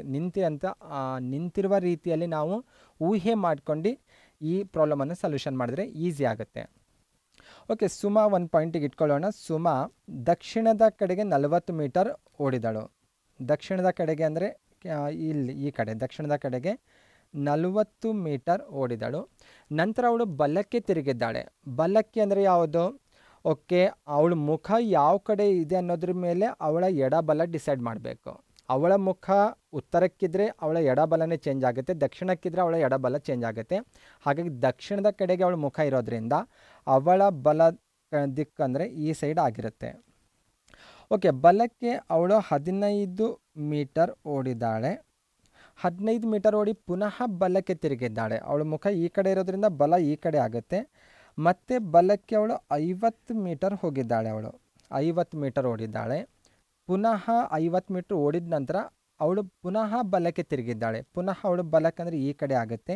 ಈ ಕಡೆ 15 ಮೀಟರ್ ಮತ್ತೆ ತಿರುಗಿದ್ದಾಳೆ. ಇಲ್ಲಿ ಈ ಕಡೆ ಮುಖ ಮಾಡಿ ನಿಂತಿರುವಂತಹ ಸುಮಾ ಎಡಕ್ಕೆ 90 ಡಿಗ್ರಿ ಟರ್ನ್ ಆಗಿದ್ದಾಳೆ. ಅವಳ ಎಡ ಅಂದರೆ ಯಾವುದು? ಇದು ಅವಳ ಎಡ, ಇದು ಬಲ. ಅವಳು ಈ ಕಡೆ ಮುಖ ಇರೋದ್ರಿಂದ ಎಡ ಬಲ ಕ್ಲಿಯರ್ ಆಗಿರಬೇಕು. ಎಡಕ್ಕೆ 90 ಡಿಗ್ರಿ ತಿರುಗಿದ್ದಾಳೆ. 90 ಡಿಗ್ರಿ ಅಂದರೆ ಅದು ಕ್ಲಿಯರ್ ಆಗಿರಬೇಕು. ಕೋನಗಳ ಬಗ್ಗೆ ಐಡಿಯಾ ಇರಬೇಕು. ಇದು 0 ಡಿಗ್ರಿ ಇದ್ದರೆ ಇದು 45 ಡಿಗ್ರಿ ಆಗಿರುತ್ತೆ. ಸ್ಟ್ರೇಟಾಗಿ ಹೋದರೆ ಅದು 90 ಡಿಗ್ರಿ ಆಗಿರುತ್ತೆ ಅದು. ಹಾಗಾಗಿ ಎಡಕ್ಕೆ 90 ಡಿಗ್ರಿ ಅಂದರೆ ಈ ಕಡೆ ಅಂತ ಅರ್ಥ. ಈ ಕಡೆ ತಿರುಗಿ ಅವಳು ಓಡ್ತಾ ಇದ್ದಾಳೆ. ಅವಳು ಅಂತಿಮವಾಗಿ ಅವಳು ಯಾವ ದಿಕ್ಕಿನಲ್ಲಿ ಓಡ್ತಾ ಇದ್ದಾಳೆ ಅನ್ನೋದು ಪ್ರಶ್ನೆ. ಅಂತಿಮವಾಗಿ ಅವಳು ನಾರ್ತಿಗೆ ಹೋಗ್ತಾ ಇದ್ದಾಳೆ. ಅವಳು ಸ್ಟಾರ್ಟ್ ಮಾಡಿರೋಂಥ ಪಾಯಿಂಟ್ ಇಲ್ಲಿದೆ ನೋಡಿರಿ. ಅವಳು ಸ್ಟಾರ್ಟ್ ಮಾಡಿರೋ ಪಾಯಿಂಟು ಇಲ್ಲಿಂದ ಅವಳು ಉತ್ತರದ ಕಡೆಗೆ ಓಡ್ತಾ ಇದ್ದಾಳೆ ಅಂತ ಸಿಂಪಲ್ ಆಗಿ ಹೇಳ್ಬೋದು. ಓಕೆ, ನೆಕ್ಸ್ಟ್ ಸರಣಿಗೆ ರಿಲೇಟೆಡ್ ಆಗಿರುವಂಥ ಮತ್ತೊಂದು ಪ್ರಶ್ನೆ. 77, 59, 55, 35, 25. ಹಾಗಾದರೆ ನೆಕ್ಸ್ಟ್ ಸಂಖ್ಯೆ ಯಾವುದನ್ನೋದು ಪ್ರಶ್ನೆ. ಓಕೆ, ಸರಣಿಗೆ ರಿಲೇಟೆಡ್ ಆಗಿರೋದು ತೀರಾ ಸಿಂಪಲ್ ಆಗಿರೋದು. ಕಾಮನ್ ಆಗಿ ನಾನು ಪ್ರೀವಿಯಸ್ ಕ್ಲಾಸಲ್ಲೇ ಹೇಳಿದ್ದೆ, ಸರಣಿ ಲೆಕ್ಕಗಳು ಮ್ಯಾಕ್ಸಿಮಮ್ ಸಂಕಲನ ಮಾಡಿ ನೆಕ್ಸ್ಟ್ ಸಂಖ್ಯೆ ಬರೆದಿರ್ಬೋದು, ಅಥವಾ ಮೈನಸ್ ಮಾಡಿರ್ಬೋದು, ಇಂಟು ಇರ್ಬೋದು, ಅಥವಾ ಡಿವಿಷನ್ ಇರ್ಬೋದು, ಅಥವಾ ವರ್ಗ, ಘನ ಇಂಥ ಸಂಖ್ಯೆಗಳನ್ನು ಬಳಸ್ಕೊಂಡೇ ಮಾಡೋದಿಲ್ಲ. ಓಕೆ, ಏನಿದೆ ಇಲ್ಲಿ 77 ಇದೆ. 77ರ ನೆಕ್ಸ್ಟ್ ಅಂಕಿ ಯಾವುದಿದೆ? 59 ಇದೆ. ಕಡಿಮೆ ಆಗಿದೆ, ಮೋಸ್ಟ್ಲಿ ಮೈನಸ್ ಮಾಡಿರ್ಬೋದು. ಓಕೆ, ಎಷ್ಟು ಮೈನಸ್ ಮಾಡಿದ್ದಾರೆ? ಹೆಚ್ಚು ಕಡಿಮೆ ಒಂದು 18 ಮೈನಸ್ ಮಾಡಿದ್ದಾರೆ ಅಂತ ಇಟ್ಕೊಳ್ಳೋಣ. ಇದೇ ಫಾರ್ಮುಲಾ ನೆಕ್ಸ್ಟಿಗೂ ಅಪ್ಲೈ ಆಗುತ್ತೆ ನೋಡ್ಕೊಳ್ಳೋಣ. 59ರಿಂದ 55ಕ್ಕೆ ಹೋಗಿದ್ದಾರೆ, -4 ಆಗಿದೆ. ಇಲ್ಲೋದ್ರೆ -20 ಆಗಿದೆ. ಇಲ್ಲಿ ನೋಡಿದ್ರೆ -10 ಆಗಿದೆ. ಓಕೆ, ಹಾಗಾದರೆ ಈ ನಾವು ಬಳಸ್ತಿರುವಂಥ ಟ್ರಿಕ್ಸು ಇದಕ್ಕೆ ಮ್ಯಾಚ್ ಆಗ್ತಾ ಇಲ್ಲ. ಟ್ರಿಕ್ಸ್ ಹೆಂಗಿರ್ಬೇಕಂದ್ರೆ ಅದು ಫಾರ್ಮಲ್ ಆಗಿ ಹೋಗ್ತಾ ಇರಬೇಕು ಕೊನೆಯವರೆಗೂ, ಅವಾಗ ನಾವು ಅದು ಸರಿ ಅಂತ ಗೆಸ್ ಮಾಡ್ಬೋದು. ಹಾಗಾದರೆ ಇದು ಟ್ರಿಕ್ಸನ್ನು ನಾವು ಇಲ್ಲಿ ಫಾಲೋ ಮಾಡೋಂಗಿಲ್ಲ. ಓಕೆ, ಹಾಗಾದರೆ ಯಾವ ರೀತಿ ಮಾಡಿರ್ಬೋದು ಅಂತ ನೋಡಿದ್ರೆ ಸಿಂಪಲ್ಲಾಗಿ ಅಂಕಿಗಳನ್ನೇ ಸ್ವಲ್ಪ ಕೇರ್ಫುಲ್ಲಾಗಿ ಅಬ್ಸರ್ವ್ ಮಾಡೋಣ. 77 ಇದೆ ಅಲ್ವಾ? 77ನ್ನೇ ಏನು ಮಾಡಿದ್ದಾರೆ ಅವರು ಅಂದರೆ ಇದನ್ನು ಸ್ವಲ್ಪ ಬಿಡಿಸಿ ಬರೆದಿದ್ದಾರೆ. ಬಿಡಿಸಿ ಬರೆದು ಅದನ್ನು ಇಂಟು ಮಾಡಿದ್ದಾರೆ. 7 7 49, ಅದಕ್ಕೆ +10 ಮಾಡಿದ್ದಾರೆ. +10 ಮಾಡಿದರೆ ಎಷ್ಟು ಬರುತ್ತೆ? 59. ಓಕೆ, ಇದೆಂಗೆ ನಾವು ಗೆಸ್ ಮಾಡೋದು ಸರ್ ಅಂತಂದರೆ ಏನಿಲ್ಲ, ಸ್ವಲ್ಪ ಅಂಕಿಗಳನ್ನೇ ಭಾಳ ಕೇರ್ಫುಲ್ಲಾಗಿ ಅಬ್ಸರ್ವ್ ಮಾಡಬೇಕು. ಪ್ಲಸ್ ಮಾಡಿ ನೋಡಬೇಕು, ಮೈನಸ್ಸು, ಇಂಟು, ಡಿವಿಷನ್ ನಾನು ಏನು ಹೇಳ್ದಲ್ಲ, ಇವೆಲ್ಲವನ್ನು ನೀವು ಹೆಚ್ಚು ಕಡಿಮೆ ಒಂದು 15-20 ಸೆಕೆಂಡ್ಸಲ್ಲೇ ನೀವು ಅದನ್ನು ಅಲ್ಲಿ ಅಪ್ಲೈ ಮಾಡ್ತಾ ಹೋಗಬೇಕು. ಯಾವುದು ಪ್ಲ್ಯಾನ್ ನಿಮಗೆ ಸಕ್ಸಸ್ ಅನಿಸುತ್ತೋ, ಸರಿ ಅನಿಸುತ್ತೋ ಅದನ್ನು ಫಾಲೋ ಮಾಡ್ತಾ ಹೋಗಬೇಕು. ಓಕೆ, ಇದೇ ಪ್ಲ್ಯಾನ್ ಸರಿ ಅಂತೂ ಹೇಳೋಕ್ಕಾಗಲ್ಲ. ನಾನು ಇಲ್ಲೇನು ಬರೆದಿದ್ದೀನಲ್ಲ ಇದೇ ಪ್ಲ್ಯಾನು, ನೆಕ್ಸ್ಟ್ದಕ್ಕೂ ಇದೇ ಪ್ಲ್ಯಾನ್ ಅಪ್ಲೈ ಆದಾಗ ಮಾತ್ರ ಇದು ಸರಿ ಅಂತ ನಾನು ಕನ್ಸಿಡರ್ ಮಾಡೋದು. ನೆಕ್ಸ್ಟ್ 59 ಇದೆನಾ, ಅದನ್ನು ಬಿಡಿಸಿ ಬರೆಯೋಣ. 5 × 9 ಅಂತ, 5 × 9 ಎಷ್ಟಾಗುತ್ತೆ? 5 9 45, +10 ಮಾಡೋಣ. ಓಕೆ, 55 ಬಂದಿದೆ. ಓಕೆ, ಸರಿಯಾಗಿದೆ. ನೆಕ್ಸ್ಟ್ 55 ಇದೆ. 5 × 5 ಎಷ್ಟು ಬರುತ್ತೆ? 25, +10 ಮಾಡೋಣ. +10 ಮಾಡಿದ್ರೆ 35 ಬರುತ್ತೆ. ಓಕೆ, ಸರಿಯಾಗಿದೆ. 35 ತೊಗೊಳ್ಳೋಣ. 3 × 5 ಎಷ್ಟಾಗುತ್ತೆ? 15, +10 ಸೇರಿಸಿದ್ರೆ ಎಷ್ಟಾಗುತ್ತೆ? 25 ಆಗುತ್ತೆ. ನೆಕ್ಸ್ಟ್ 25ಗೆ ನೋಡೋಣ. ಅದ್ರ ನೆಕ್ಸ್ಟ್ ನಂಬರೇ ಬೇಕಾಗಿದೆಯಲ್ಲ ನಮಗೆ. 2 5s 10, +10 ಮಾಡಿದ್ರೆ ಎಷ್ಟು ಬರುತ್ತೆ? 20. ಇದು ಸರಿಯಾದ ಉತ್ತರ ಅಂತ ನಾವು ಹೇಳ್ಬೋದು. ಓಕೆ, ಇವನ್ನು ಪ್ರಾಕ್ಟೀಸ್ ಮಾಡ್ತಾ ಹೋದಂಗೆ ನಿಮಗೆ ಪರ್ಫೆಕ್ಟ್ ಆಗ್ತೀರಿ ಮತ್ತು ಐಡಿಯಾಗಳು ಕೂಡ ನಿಮಗೆ ಸಿಗ್ತವೆ. ನೆಕ್ಸ್ಟ್ ಪ್ರಶ್ನೆ ಬ್ಲಡ್ ರಿಲೇಷನ್ಗೆ ರಿಲೇಟೆಡ್ ಆಗಿರೋದು. ಕೆಳಗಿನ ಹೇಳಿಕೆಗಳನ್ನು ಗಮನಿಸಿ ಅಂತಿದೆ. 6 ಜನರ ಒಂದು ಕುಟುಂಬವಿದೆ. ABCDEF ಅಂತ ಒಟ್ಟು 6 ಜನ ಮೆಂಬರ್ಸ್ ಇದ್ದಾರೆ. ಎ ಮತ್ತು ಬಿ ವಿವಾಹಿತ ಜೋಡಿ ಆಗಿದ್ದಾರೆ. ಅದರಲ್ಲಿ ಬಿ ಮಹಿಳಾ ಸದಸ್ಯ ಆಗಿದ್ದಾಳೆ. ಅಂದರೆ ಎನ ಹೆಂಡತಿ ಬಿ ಅಂತ ಇಲ್ಲಿ ಕ್ಲಿಯರ್ ಆಗ್ತಾ ಇದೆ. ಬಿ ಯು ಎಫ್ ರವರ ಸೊಸೆ, ಡಿ ಯು ಸಿಯ ಏಕೈಕ ಮಗ ಅಂತ ಹೇಳ್ತಾ ಇದ್ದಾರೆ. ಇ ಯು ಡಿಯ ಸಹೋದರಿ, ಎಫ್ ರವರ ಪತಿ ನಿಧನರಾಗಿರುವರು, ಸಿ ಯು ಎ ರವರ ಸಹೋದರ. ಹಾಗಾದರೆ ಈ ಯು ಸಿಗೆ ಏನಾಗಬೇಕನ್ನೋದು ಪ್ರಶ್ನೆ. ಓಕೆ, ಬನ್ನಿ ಕ್ಲಿಯರ್ ಮಾಡ್ಕೊಳ್ಳೋಣ. ಇಲ್ಲಿ ಏನಿದೆ ಅಂದರೆ ಒಟ್ಟಿನಲ್ಲಿ 6 ಜನ ಮೆಂಬರ್ಸ್ ಇದ್ದಾರೆ ಒಂದು ಫ್ಯಾಮ್ಲಿಯಲ್ಲಿ, ABCDEF ಅಂತ. ಓಕೆ, ಒಟ್ಟು 6 ಜನ ಮೆಂಬರ್ಸ್ ಇದ್ದಾರೆ ಒಂದು ಫ್ಯಾಮ್ಲಿಯಲ್ಲಿ. ಎ ಮತ್ತು ಬಿ ವಿವಾಹಿತ ಜೋಡಿಯಾಗಿದ್ದು ಬಿ ಮಹಿಳಾ ಸದಸ್ಯ ಅಂತ ಹೇಳ್ತಿದ್ದಾರೆ. ಓಕೆ, ಈ ಸೆಂಟೆನ್ಸನ್ನು ಕ್ಲಿಯರ್ ಮಾಡ್ಕೊಳ್ಳೋಣ. ಎ ಮತ್ತು ಬಿ ಇಬ್ಬರು ವಿವಾಹಿತ ಜೋಡಿ ಅಂತ ಹೇಳ್ತಾ ಇದ್ದಾರೆ. ಎ ಮತ್ತು ಬಿ ಇಬ್ಬರು ವಿವಾಹಿತ ಜೋಡಿ ಅಂದರೆ ಇವರಿಬ್ಬರು ಗಂಡ ಹೆಂಡತಿ ಆಗಿದ್ದಾರೆ. ಬಿ ಮಹಿಳಾ ಸದಸ್ಯ ಆಗಿದ್ದಾರೆ. ಓಕೆ, ಇಲ್ಲಿ ಇನ್ನೊಂದು ಕ್ಲಿಯರ್ ಮಾಡ್ಕೊಳ್ಳೋಣ. ನಂದೊಂದು ಸಜೆಷನ್ ಏನಂದರೆ, ಮಹಿಳಾ ಸದಸ್ಯರು ಬಂದರೆ ಅವ್ರಿಗೆ ಈ ರೀತಿ ಸರ್ಕಲ್ ಮಾಡ್ಕೊಂಡು ಹೋಗೋಣ. ಮಹಿಳೆ ಅಂತ ಬರ್ಕೊಳ್ಳೋ ಅವಶ್ಯಕತೆ ಇಲ್ಲ, ಅದಕ್ಕೊಂದು ಸ್ವಲ್ಪ ಟೈಮ್ ಸೇವ್ ಆಗುತ್ತೆ. ಪುರುಷ ಬಂದರೆ ಸ್ಕ್ವಯರ್ ಹಾಕೊಂಡು ಹೋಗೋಣ, ಈಸಿಯಾಗಿ ಐಡೆಂಟಿಫೈ ಆಗುತ್ತೆ ಅದು. ಇದು ನಾನು ಇಟ್ಕೊಂಡಿರುವಂಥ ಟ್ರಿಕ್ಸು ನಿಮ್ಗೆ ಹೆಂಗೆ ಅನುಕೂಲ ಆಗುತ್ತೆ ಹಂಗೆ ನೀವು ಒಂದು ಐಡಿಯಾ ಮಾಡ್ಕೊಂಡ್ರೆ ಬೆಟರ್. ಪ್ರತಿಯೊಬ್ಬರಿಗೂ ನಾವು ಮಹಿಳೆ ಪುರುಷ ಅಂತ ಬರ್ಕೊಂಡು ಹೋಗೋದು ಟೈಮ್ ಸೇವ್ ಆಗುತ್ತೆ ಅದ್ರ ಬದಲಾಗಿ. ನೆಕ್ಸ್ಟು ಬಿ ಯು ಎಫ್ ರವರ ಸೊಸೆ ಅಂತ ಹೇಳ್ತಾ ಇದ್ದಾರೆ. ಬಿ ಎಫ್ ರವರ ಸೊಸೆ ಅಂತ ಹೇಳ್ತಾ ಇದ್ದಾರೆ. ಓಕೆ, ಎಫ್ ಅತ್ತೆ ಬಿಗೆ ಅತ್ತೆ ಆಗಬೇಕಾ ಸೊಸೆ ಆಗಬೇಕಾ ಅನ್ನೋದು ಇನ್ನೂ ಕ್ಲಿಯರ್ ಇಲ್ಲ. ಈ ಸೆಂಟೆನ್ಸಲ್ಲಿ ಇನ್ನೂ ಕ್ಲಿಯರ್ ಆಗ್ತಾಯಿಲ್ಲ, ಹಾಗಾಗಿ ನಾನು ಇಲ್ಲಿ ಸರ್ಕಲ್ಲು ಹಾಕಿಲ್ಲ ಮತ್ತು ಸ್ಕ್ವಯರು ಹಾಕಿಲ್ಲ. ನೆಕ್ಸ್ಟು ಡಿ ಯು ಸಿಯ ಏಕೈಕ ಮಗ ಅಂತ. ಡಿ ಯು ಸಿಯ ಏಕೈಕ ಮಗ ಅಂತ ಇಲ್ಲಿ ನಮ್ಮ ಡೈಗ್ರಾಮಲ್ಲಿ ಇಲ್ಲಿ ಡಿನೂ ಇಲ್ಲ ಇಲ್ಲಿ ಮತ್ತು ಸಿನೂ ಇಲ್ಲ. ಹಾಗಾಗಿ ಆ ಸೆಂಟೆನ್ಸ್ ಬಗ್ಗೆ ಇನ್ನೂ ಸ್ವಲ್ಪ ಕ್ಲಿಯರ್ ಇರಲ್ಲ, ಅದು ಸ್ವಲ್ಪ ವೇಟಿಂಗಲ್ಲಿರಲಿ, ಆಮೇಲೆ ಅದನ್ನು ಕ್ಲಿಯರ್ ಮಾಡ್ಕೊಳ್ಳೋಣ. ಇ ಯು ಡಿ ಎಸ್ ಸಹೋದರಿ ಅಂತ ಹೇಳ್ತಾರೆ. ಇಲ್ಲಿ ಇದರಲ್ಲಿ ಏನೂ ಇಲ್ಲ ಮತ್ತು ಡಿನೂ ಇಲ್ಲ, ಹಾಗಾಗಿ ಇದನ್ನು ಕೂಡ ಪೆಂಡಿಂಗಲ್ಲಿ ಇಡೋಣ. ಮುಂದೆ ಕ್ಲಿಯರ್ ಆದಾಗ ಅದನ್ನು ಬರ್ಕೊಳ್ಳೋಣ. ನೆಕ್ಸ್ಟ್ ಎಫ್ ರವರ ಪತಿ ನಿಧನರಾಗಿರುವರು. ಎಫ್ ರವರ ಪತಿ ನಿಧನರಾಗಿರುವರು ಅಂದರೆ ಎಫ್ ಮಹಿಳೆ ಅನ್ನೋದಿಲ್ಲಿ ಕ್ಲಿಯರ್ ಆಗ್ತಾ ಇದೆ. ಅಂದರೆ ಬಿಗೆ ಇವರು ಅತ್ತೆ ಆಗಬೇಕಂತ ಕ್ಲಿಯರು, ಹಾಗಾದರೆ ಎಗೆ ತಾಯಿ ಆಗಬೇಕನ್ನೋದು ಕ್ಲಿಯರ್ ಆಗಿರುತ್ತೆ ಇಲ್ಲಿ. ಓಕೆ, ಬೇಕಾದರೆ ಬರ್ಕೊಳ್ಳೋಣ. ಎಫ್ ಎಗೆ ತಾಯಿ ಆಗ್ತಾರಂತ. ಓಕೆ, ನೆಕ್ಸ್ಟು ಹೋಗೋಣ. ಇದು ಕ್ಲಿಯರ್ ಆಯಿತು. ಸಿ ಯು ಎರವರ ಸಹೋದರ ಅಂತ. ಓಕೆ, ಸಿ ಮತ್ತು ಇ ಬಂದಾಗ ಎ ಬಗ್ಗೆ ಕ್ಲಿಯರ್ ಆಗಿದೆ, ಹಾಗಾಗಿ ಸಿನೂ ಬರ್ಕೊಂಡು ಬಿಡೋಣ. ಸಿ ಯು ಎರವರ ಸಹೋದರ ಅಂತ ಪುರುಷ ಇರೋದ್ರಿಂದ ನಾವು ಸ್ಕ್ವಯರ್ ಹಾಕೊಂಡು ಬಿಟ್ಟರೆ ಸಾಕು. ಓಕೆ, ನೆಕ್ಸ್ಟ್ ಬರೋಣ. ಈಗ ಬಿಟ್ಟಿರುವಂಥ 2 ವ್ಯಾಖ್ಯಾನ ಕ್ಲಿಯರ್ ಮಾಡ್ಕೊಳ್ಳೋಣ. ಡಿ ಯು ಸಿಯ ಏಕೈಕ ಮಗ ಅಂತ ಹೇಳ್ತಾ ಇದ್ದಾರೆ. ಡಿ ಯು ಸಿಯ ಏಕೈಕ ಮಗ ಅಂತ ಹೇಳ್ತಾ ಇದ್ದಾರೆ, ಮಗ ಆಗಿರೋದ್ರಿಂದ ಸ್ಕ್ವಯರ್ ಆಗ್ತಾ ಇರೋದು. ಇನ್ನೊಂದು ಸೆಂಟೆನ್ಸ್ ಬಿಟ್ಟು ಬಂದಿದ್ದೇವಲ್ಲ, ಇ ಯು ಡಿ ಯ ಸಹೋದರಿ ಅಂತ ಹೇಳ್ತಿದ್ದಾರೆ. ಇ ಯು ಡಿ ಯ ಸಹೋದರಿ ಅಂತ ಇದು ಸರ್ಕಲ್ ಹಾಕೊಳ್ಳೋಣ. ಓಕೆ, ಹಾಗಾದರೆ ಇ ಯು ಸಿಗೆ ಏನಾಗಬೇಕಂತ ಕೇಳ್ತಾ ಇದ್ದಾರೆ. ಇ ಸಿಗೆ ಏನು ರಿಲೇಷನ್ ಅಂತ ಕೇಳ್ತಾ ಇದ್ದಾರೆ. ಇವರಿಬ್ಬರು ಸಹೋದರ ಸಹೋದರರಿದ್ದಾರೆ. ಡಿ ಸಿಯ ಮಗನಿದಾನಂದರೆ ಇ ಕೂಡ ಸಿಗೆ ಮಗಳಾಗಬೇಕು. ಹಾಗಾಗಿ ಇ ಯು ಸಿಗೆ ಮಗಳು ಆಗಬೇಕಂತ ನಾವಿಲ್ಲಿ ಈಸಿಯಾಗಿ ಐಡೆಂಟಿಫೈ ಮಾಡ್ಬೋದು. ನೆಕ್ಸ್ಟ್ ಕ್ವಶನ್ ದೂರಕಾಲ ವೇಗಕ್ಕೆ ರಿಲೇಟೆಡ್ ಆಗಿರೋದು, ಒಂದು ಸ್ವಲ್ಪ ಅಪ್ ಟು ರಿಲೇಟೆಡ್ ಕ್ವಶನ್ಸ್ ಇದು. 36 ಕಿಲೋಮೀಟರ್ ಪರ್ ಗಂಟೆ ವೇಗದಲ್ಲಿ ಚಲಿಸುತ್ತಿರುವ 150 ಮೀಟರ್ ಉದ್ದದ ರೈಲೊಂದು 240 ಮೀಟರ್ ಉದ್ದದ ಪ್ಲಾಟ್ಫಾರ್ಮನ್ನು ದಾಟಲು ತೆಗೆದುಕೊಳ್ಳುವ ಕಾಲ ಎಷ್ಟು ಅನ್ನೋದು ಪ್ರಶ್ನೆ ಇಲ್ಲಿ. ಓಕೆ, ಏನು ಕೊಟ್ಟಿದ್ದಾರೆ ಮೊದಲು ಕ್ಲಿಯರ್ ಮಾಡ್ಕೊಳ್ಳೋಣ. ವೇಗ ಕೊಟ್ಟಿದ್ದಾರೆ. ವೇಗ is equal to 36 kilometre per hour ಅಂತ ಹೇಳ್ತಾ ಇದ್ದಾರೆ. ಮತ್ತು ರೈಲಿನ ಉದ್ದ ಕೊಟ್ಟಿದ್ದಾರೆ. ರೈಲು 150 ಮೀಟರ್ ಉದ್ದದ ರೈಲು ಅಂತ ಹೇಳ್ತಾ ಇದ್ದಾರೆ. 150 ಮೀಟರ್ ಇದೆ. ನೆಕ್ಸ್ಟ್ ಪ್ಲಾಟ್ಫಾರ್ಮ್ ಉದ್ದ ಕೂಡ ಕೊಟ್ಟಿದ್ದಾರೆ ಅವರು. ಪ್ಲಾಟ್ಫಾರ್ಮ್ ಉದ್ದ ಎಷ್ಟಿದೆ? 240 ಮೀಟರ್ ಇದೆ. ಹೀಗಿದ್ದಾಗ ಆ ಟ್ರೈನು ಪ್ಲಾಟ್ಫಾರ್ಮ್ ದಾಟಿ ಹೋಗಲಿಕ್ಕೆ ಎಷ್ಟು ಟೈಮ್ ತೆಗೆದುಕೊಳ್ಳುತ್ತೆ ಅನ್ನೋದು ಪ್ರಶ್ನೆ. ಓಕೆ, ಕಾಮನಾಗಿ ಇದಕ್ಕೊಂದು ಫಾರ್ಮುಲಾ ಇದೆ. ಫಾರ್ಮುಲಾ ಬಳಸಿ ಕೂಡ ಲೆಕ್ಕ ಮಾಡಿದ್ರೆ ಸ್ವಲ್ಪ ಈಸಿಯಾಗಿ ಬರ್ಬೋದು. ಕಾಲ ಈಸಿಕಲ್ ಟು ದೂರ ಬೈ ವೇಗ ಅಂತ ಇರೋದು ಫಾರ್ಮುಲಾ ಇದು. ಓಕೆ, ಇಲ್ಲಿ ಏನೇನಿದೆ ಈ ಇದರಲ್ಲಿ ನಮಗೆ ಕಾಲ ಕಂಡುಹಿಡಬೇಕಾದ್ರೆ ದೂರ ಮತ್ತು ವೇಗ ಎರಡೂ ಗೊತ್ತಿರಬೇಕು. ವೇಗ ಅಂತೂ ಆಲ್ರೆಡಿ ಕ್ಲಿಯರ್ ಇದೆ. ದೂರದ ಬಗ್ಗೆ ಒಂದು ಸ್ವಲ್ಪ ಕ್ಲಿಯರ್ ಮಾಡ್ಕೋಬೇಕು. ಇದಕ್ಕೆ ದೂರ ಅಂತಾದರೂ ಬಳಸಿರಿ ಅಥವಾ ಉದ್ದ ಅಂತಾದರೂ ಬಳಸ್ಬೋದು ಕೆಲವೊಂದು ಟೈಮ್ ನಾವು ಇದನ್ನು ಫಾರ್ಮುಲಾದಲ್ಲಿ. ಓಕೆ, ಯಾವ ಉದ್ದ ಬರ್ಕೋಬೇಕು ನಾವಿಲ್ಲಿ? ಟ್ರೈನ್ ಉದ್ದ ಬರ್ಕೋಬೇಕಾ ಪ್ಲಾಟ್ಫಾರ್ಮ್ ಉದ್ದ ಬರ್ಕೋಬೇಕು ಅನ್ನೋದು ಪ್ರಶ್ನೆ ಈಗ. ಓಕೆ, ಇಲ್ಲೇನಾಗಬೇಕಾಗಿದೆ ಅಂದರೆ ಇದು ಟ್ರೈನ್ ಇದೆ ಅಂತ ತಿಳ್ಕೊಳ್ರಿ.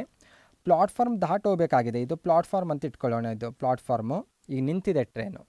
ಇದು ದಾಟಿ ಹೋಗಬೇಕಾದ್ರೆ ಟ್ರೈನ್ ಅಪ್ ಟು ಕೊನೆ ಬೋಗಿ ಇಲ್ಲಿಗೆ ರೀಚ್ ಆಗಬೇಕು. ಕೊನೆ ಬೋಗಿ ಇಲ್ಲಿಗೆ ರೀಚ್ ಆದಾಗ ಆವಾಗ ನಾವು ಇದು ದಾಟಿ ಹೋಯಿತು ಅಂತ ಹೇಳ್ತೇವೆ. ಆ ಕೊನೆಯ ಬೋಗಿ ಪ್ಲಾಟ್ಫಾರ್ಮ್ ಕ್ರಾಸ್ ಮಾಡಿದಾಗ ನಾವು ದಾಟಿ ಹೋಗಿದೆ ಅಂತ ಹೇಳ್ತೇವೆ. ಅಂದರೆ ಇಲ್ಲಿ ದೂರ ಅಥವಾ ಉದ್ದವನ್ನು ನಾವು ಟ್ರೈನ್ ಮತ್ತು ಪ್ಲಾಟ್ಫಾರ್ಮ್ ಎರಡರ ಉದ್ದವನ್ನು ಟೋಟಲ್ ಮಾಡಿ ಬರ್ಕೊಂಡ್ರೆ ಆವಾಗ ಆನ್ಸರ್ ಬರುತ್ತೆ. ಹಾಗಾಗಿ ನಾವಿಲ್ಲೇನು ಮಾಡೋದು, ಇವೆರಡು ಪ್ಲಸ್ ಮಾಡಿದ್ರೆ 390 ಮೀಟರ್ ಬರುತ್ತೆ. ಈ 390 ಮೀಟರ್ ಏನು ಮಾಡಬೇಕು, ನಾವು ಏನು ಮಾಡ್ಬೋದು, ಇದನ್ನು ಈ ಫಾರ್ಮುಲಾದಲ್ಲಿ ಬಳಸ್ಕೋಬೋದು. ಎಲ್ಲಿ ಬಳಸ್ಕೊಳ್ಳೋಣ, ಫಾರ್ಮುಲಾದಲ್ಲಿ ಕಾಲ = ದೂರ ಅಥವಾ ಉದ್ದ ಇದೆ ಅಲ್ವಾ, ಅಲ್ಲಿ ಟ್ರೈನ್ ಮತ್ತು ಪ್ಲಾಟ್ಫಾರ್ಮ್ ಎರಡು ಪ್ಲಸ್ ಮಾಡಿ ಬರ್ಕೊಳ್ಬೇಕು. ಅಂದರೆ 390 ಮೀಟರ್ ಆಗುತ್ತೆ. ನೆಕ್ಸ್ಟು ವೇಗ ಬರ್ಕೋಬೇಕು. ವೇಗ ಬರ್ಕೋಬೇಕಾದ್ರೆ 36 km/h ಇದೆ. ಓಕೆ, ಇಲ್ಲಿ ಒಂದು ಸ್ವಲ್ಪ ಅಬ್ಸರ್ವ್ ಮಾಡಬೇಕು. ಉದ್ದ ಮೀಟ್ರಲ್ಲಿದೆ, ವೇಗ km/h. ಹೀಗಿದ್ದಾಗ km/h ಮೀಟರ್/ಸೆಕೆಂಡಿಗೆ ಕನ್ವರ್ಟ್ ಮಾಡ್ಕೋಬೇಕು. ಕನ್ವರ್ಟ್ ಮಾಡ್ಕೋಬೇಕಾದ್ರೆ ನಾವು ಫಾರ್ಮುಲಾದಲ್ಲೇ ಕನ್ವರ್ಟ್ ಮಾಡ್ಕೊಂಡು ಹೋಗ್ಬೋದು. ಹೆಂಗಂದರೆ ವೇಗದ ಪ್ಲೇಸಿಗೆ 36 ಅಂತ ಬರ್ಕೊಳ್ಳೋಣ. ಇಲ್ಲಿ 5 / 18 ಇಂಟು ಮಾಡಿದ್ರೆ ಈ 36 km/h ಇದೆ ಅಲ್ವಾ, ಅದು ಮೀಟರ್/ಸೆಕೆಂಡಿಗೆ ಕನ್ವರ್ಟ್ ಆಗುತ್ತೆ. ಓಕೆ, ನಿಮಗೆ ಇನ್ನೂ ಒಂದು ಡೌಟ್ ಬರ್ತಾ ಇರ್ಬೋದು, ಇದನ್ನು ಏಕೆ ನಾವು 5/18 ನಾವು ಇಂಟು ಮಾಡಬೇಕನ್ನೋದು.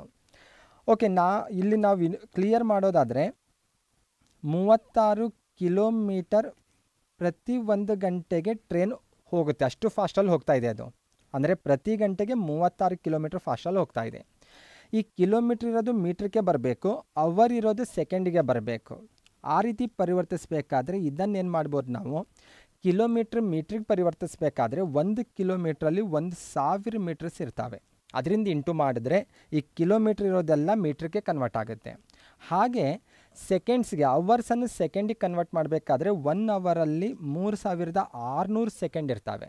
ಹಾಗಾಗಿ ಇದನ್ನು 3600 ಇಂಟು ಮಾಡಬೇಕು. ಓಕೆ, ನಾವು ಇದನ್ನು ಬಳಸೋ ಬದಲಾಗಿ ಯಾಕೆ ಇಲ್ಲಿ 5/18 ಬಳಸ್ತಾ ಇದ್ದೇವೆಂದರೆ 5/18 ಬೇರೆ ಏನಲ್ಲ, ಇದರದ್ದು ಸಂಕ್ಷಿಪ್ತ ರೂಪ ಇದೆ ಅಷ್ಟೇ ಅದು. ಓಕೆ, ಫಾರ್ ಎಕ್ಸಾಂಪಲ್ ಇಲ್ಲಿ ಛೇದ ಹೊಡೆದ್ರೆ ಗೊತ್ತಾಗುತ್ತೆ ನೋಡಿರಿ, ಇವೆರಡು 0 ಹೋಗ್ತವೆ, ಇವೆರಡು 0 ಹೋಗ್ತವೆ. 2 5 10, 2 18 36 ಅಂತ. ಅಂದರೆ 1000 / 3600 ಇದೆ ಅಲ್ವಾ, ಅದರದ್ದು ಸಂಕ್ಷಿಪ್ತ ರೂಪನೇ 5/18. ನಾವು ಅದರಿಂದಲೇ ಇಂಟು ಮಾಡ್ಕೊಂಡು ಹೋದರೆ ಈಸಿಯಾಗಿ ಕನ್ವರ್ಟ್ ಮಾಡ್ಬೋದು. ಓಕೆ, ಇಲ್ಲಿ ಏನು ಮಾಡೋದು, ಈಗ 390 / 36 × 5 ಅಂತ ಬರ್ಕೊಂಡು ಈ 18 ಇದೆ ಅಲ್ವಾ, ಈ 18ಅನ್ನು ಗಣಿತದ ನಿಯಮದ ಪ್ರಕಾರ ಮೇಲುಗಡೆ ಇರುವಂಥ ಅಂಕಿ ಜೊತೆ ಇಂಟು ಮಾಡಬೇಕು. ಅಂದರೆ ಅಂಶ ಇದೆ, ಛೇದ ಇದೆ, ಆ ಛೇದಕ್ಕೆ ಇನ್ನೊಂದು ಛೇದ ಬಂದಾಗ ಅದು ಮೇಲ್ಗಡೆ ಹೋಗುತ್ತೆ ಗಣಿತದ ನಿಯಮದ ಪ್ರಕಾರ. ಸೊ ಬೇಸಿಕ್ ರೂಲ್ಸ್ ಒಂದು ಸ್ವಲ್ಪ ಕ್ಲಿಯರ್ ಮಾಡ್ಕೋಬೇಕು. ಓಕೆ, ಈಗ ಛೇದ ಹೊಡೆಯೋಣ. 18 1 18 2 36. ಓಕೆ, ಈಗ ಮತ್ತೆ = ಮಾಡಿಟ್ರೆ 390 × 1 ಮಾಡಿದ್ರೆ 390 ಬರುತ್ತೆ. ಕೆಳಗಡೆ 2 × 5 ಮಾಡಿದ್ರೆ 10 ಬರುತ್ತೆ.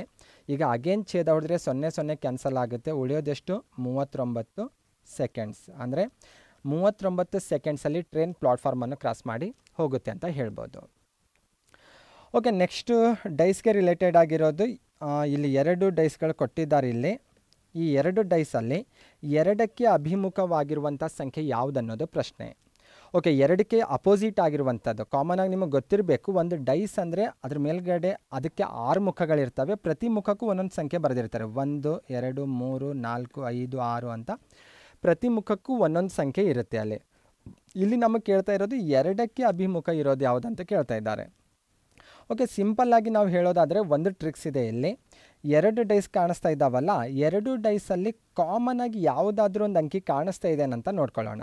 2 ಕಡೆಗೂ ಇರಬೇಕದು. 2 ಡೈಸಲ್ಲೂ ಕಾಮನ್ ಆಗಿರಬೇಕು. ಅಂತಹ ಅಂಕಿ ಯಾವುದಿದೆ ಅಂತ ಮೊದಲು ನೋಡ್ಕೊಳ್ಳೋಣ. 5 ಇದೆನಾ? ಇಲ್ಲ, 5 2 ಕಡೆಗೂ ಇಲ್ಲ. 1 ಇದೆನಾ? 1 ಇಲ್ಲ. 4 ಇದೆ ನೋಡ್ರಿ, 2 ಕಡೆಗೂ 4 ಇದೆ. ಇದು ಕ್ಲಿಯರ್ ಆಗಿರಬೇಕು. ಓಕೆ, 4 ಅನ್ನುವಂತಹ ಸಂಖ್ಯೆ 2 ಡೈಸಲ್ಲಿ ಕಾಮನ್ ಆಗಿ ರಿಪೀಟ್ ಆಗಿದೆ. ಹಾಗಾದರೆ ನಾವು ಈಸಿಯಾಗಿ ಹೇಳ್ಬೋದು ಇದನ್ನು ಬಳಸ್ಕೊಂಡು. ಹೆಂಗಂದರೆ ಕಾಮನ್ ಆಗಿರುವಂಥ ಸಂಖ್ಯೆಯಿಂದ ಕ್ಲಾಕ್ ವೈಸ್ ಆಗಿ ಅಂಕಿಗಳನ್ನು ಬರ್ಕೊಂಡು ಬರಬೇಕು. ಓಕೆ, ಕ್ಲಾಕ್ ವೈಸ್ ಅಂದರೆ ಗಡಿಯಾರ ಯಾವ ದಿಕ್ಕಲ್ಲಿ ತಿರುಗುತ್ತಲ್ಲ, ಹಿಂಗೆ ತಿರುಗುತ್ತಲ್ಲ ಗಡಿಯಾರ, ಈ ದಿಕ್ಕಲ್ಲಿ ಬರ್ಕೋಬೇಕು. ಎಲ್ಲಿಂದ ಸ್ಟಾರ್ಟ್ ಮಾಡಬೇಕು? ಕಾಮನ್ ಆಗಿರುವಂತಹ ನಂಬರಿಂದ ಸ್ಟಾರ್ಟ್ ಮಾಡಬೇಕು. ಈ ಡೈಸಿಗೆ ಬಂದಾಗ 4 ಇದೆ. 4 ಆದ ನಂತರ ನೆಕ್ಸ್ಟ್ ಗಡಿಯಾರ ತಿರುಗುವ ದಿಕ್ಕು ಅಂದರೆ 5, ನೆಕ್ಸ್ಟು 1. ನೆಕ್ಸ್ಟ್ ಈ ಕಡೆ ಬರೋಣ, ಈ ಡೈಸಿಗೆ ಬರೋಣ. ಈ ಡೈಸಲ್ಲಿ ರಿಪೀಟ್ ಆಗಿರುವಂಥ ನಂಬರ್ ಅಥವಾ ಕಾಮನ್ ಆಗಿರುವಂಥ ನಂಬರ್ 4 ಇದೆ. ಇಲ್ಲಿಂದ ಕ್ಲಾಕ್ ವೈಸ್ ಅಂದರೆ ಹಿಂಗೆ ಬರೋದು. ಕ್ಲಾಕ್ ವೈಸ್ ಅಂದರೆ 4 ಇದೆ, 4ಇಂದ ಸ್ಟಾರ್ಟ್ ಮಾಡೋಣ.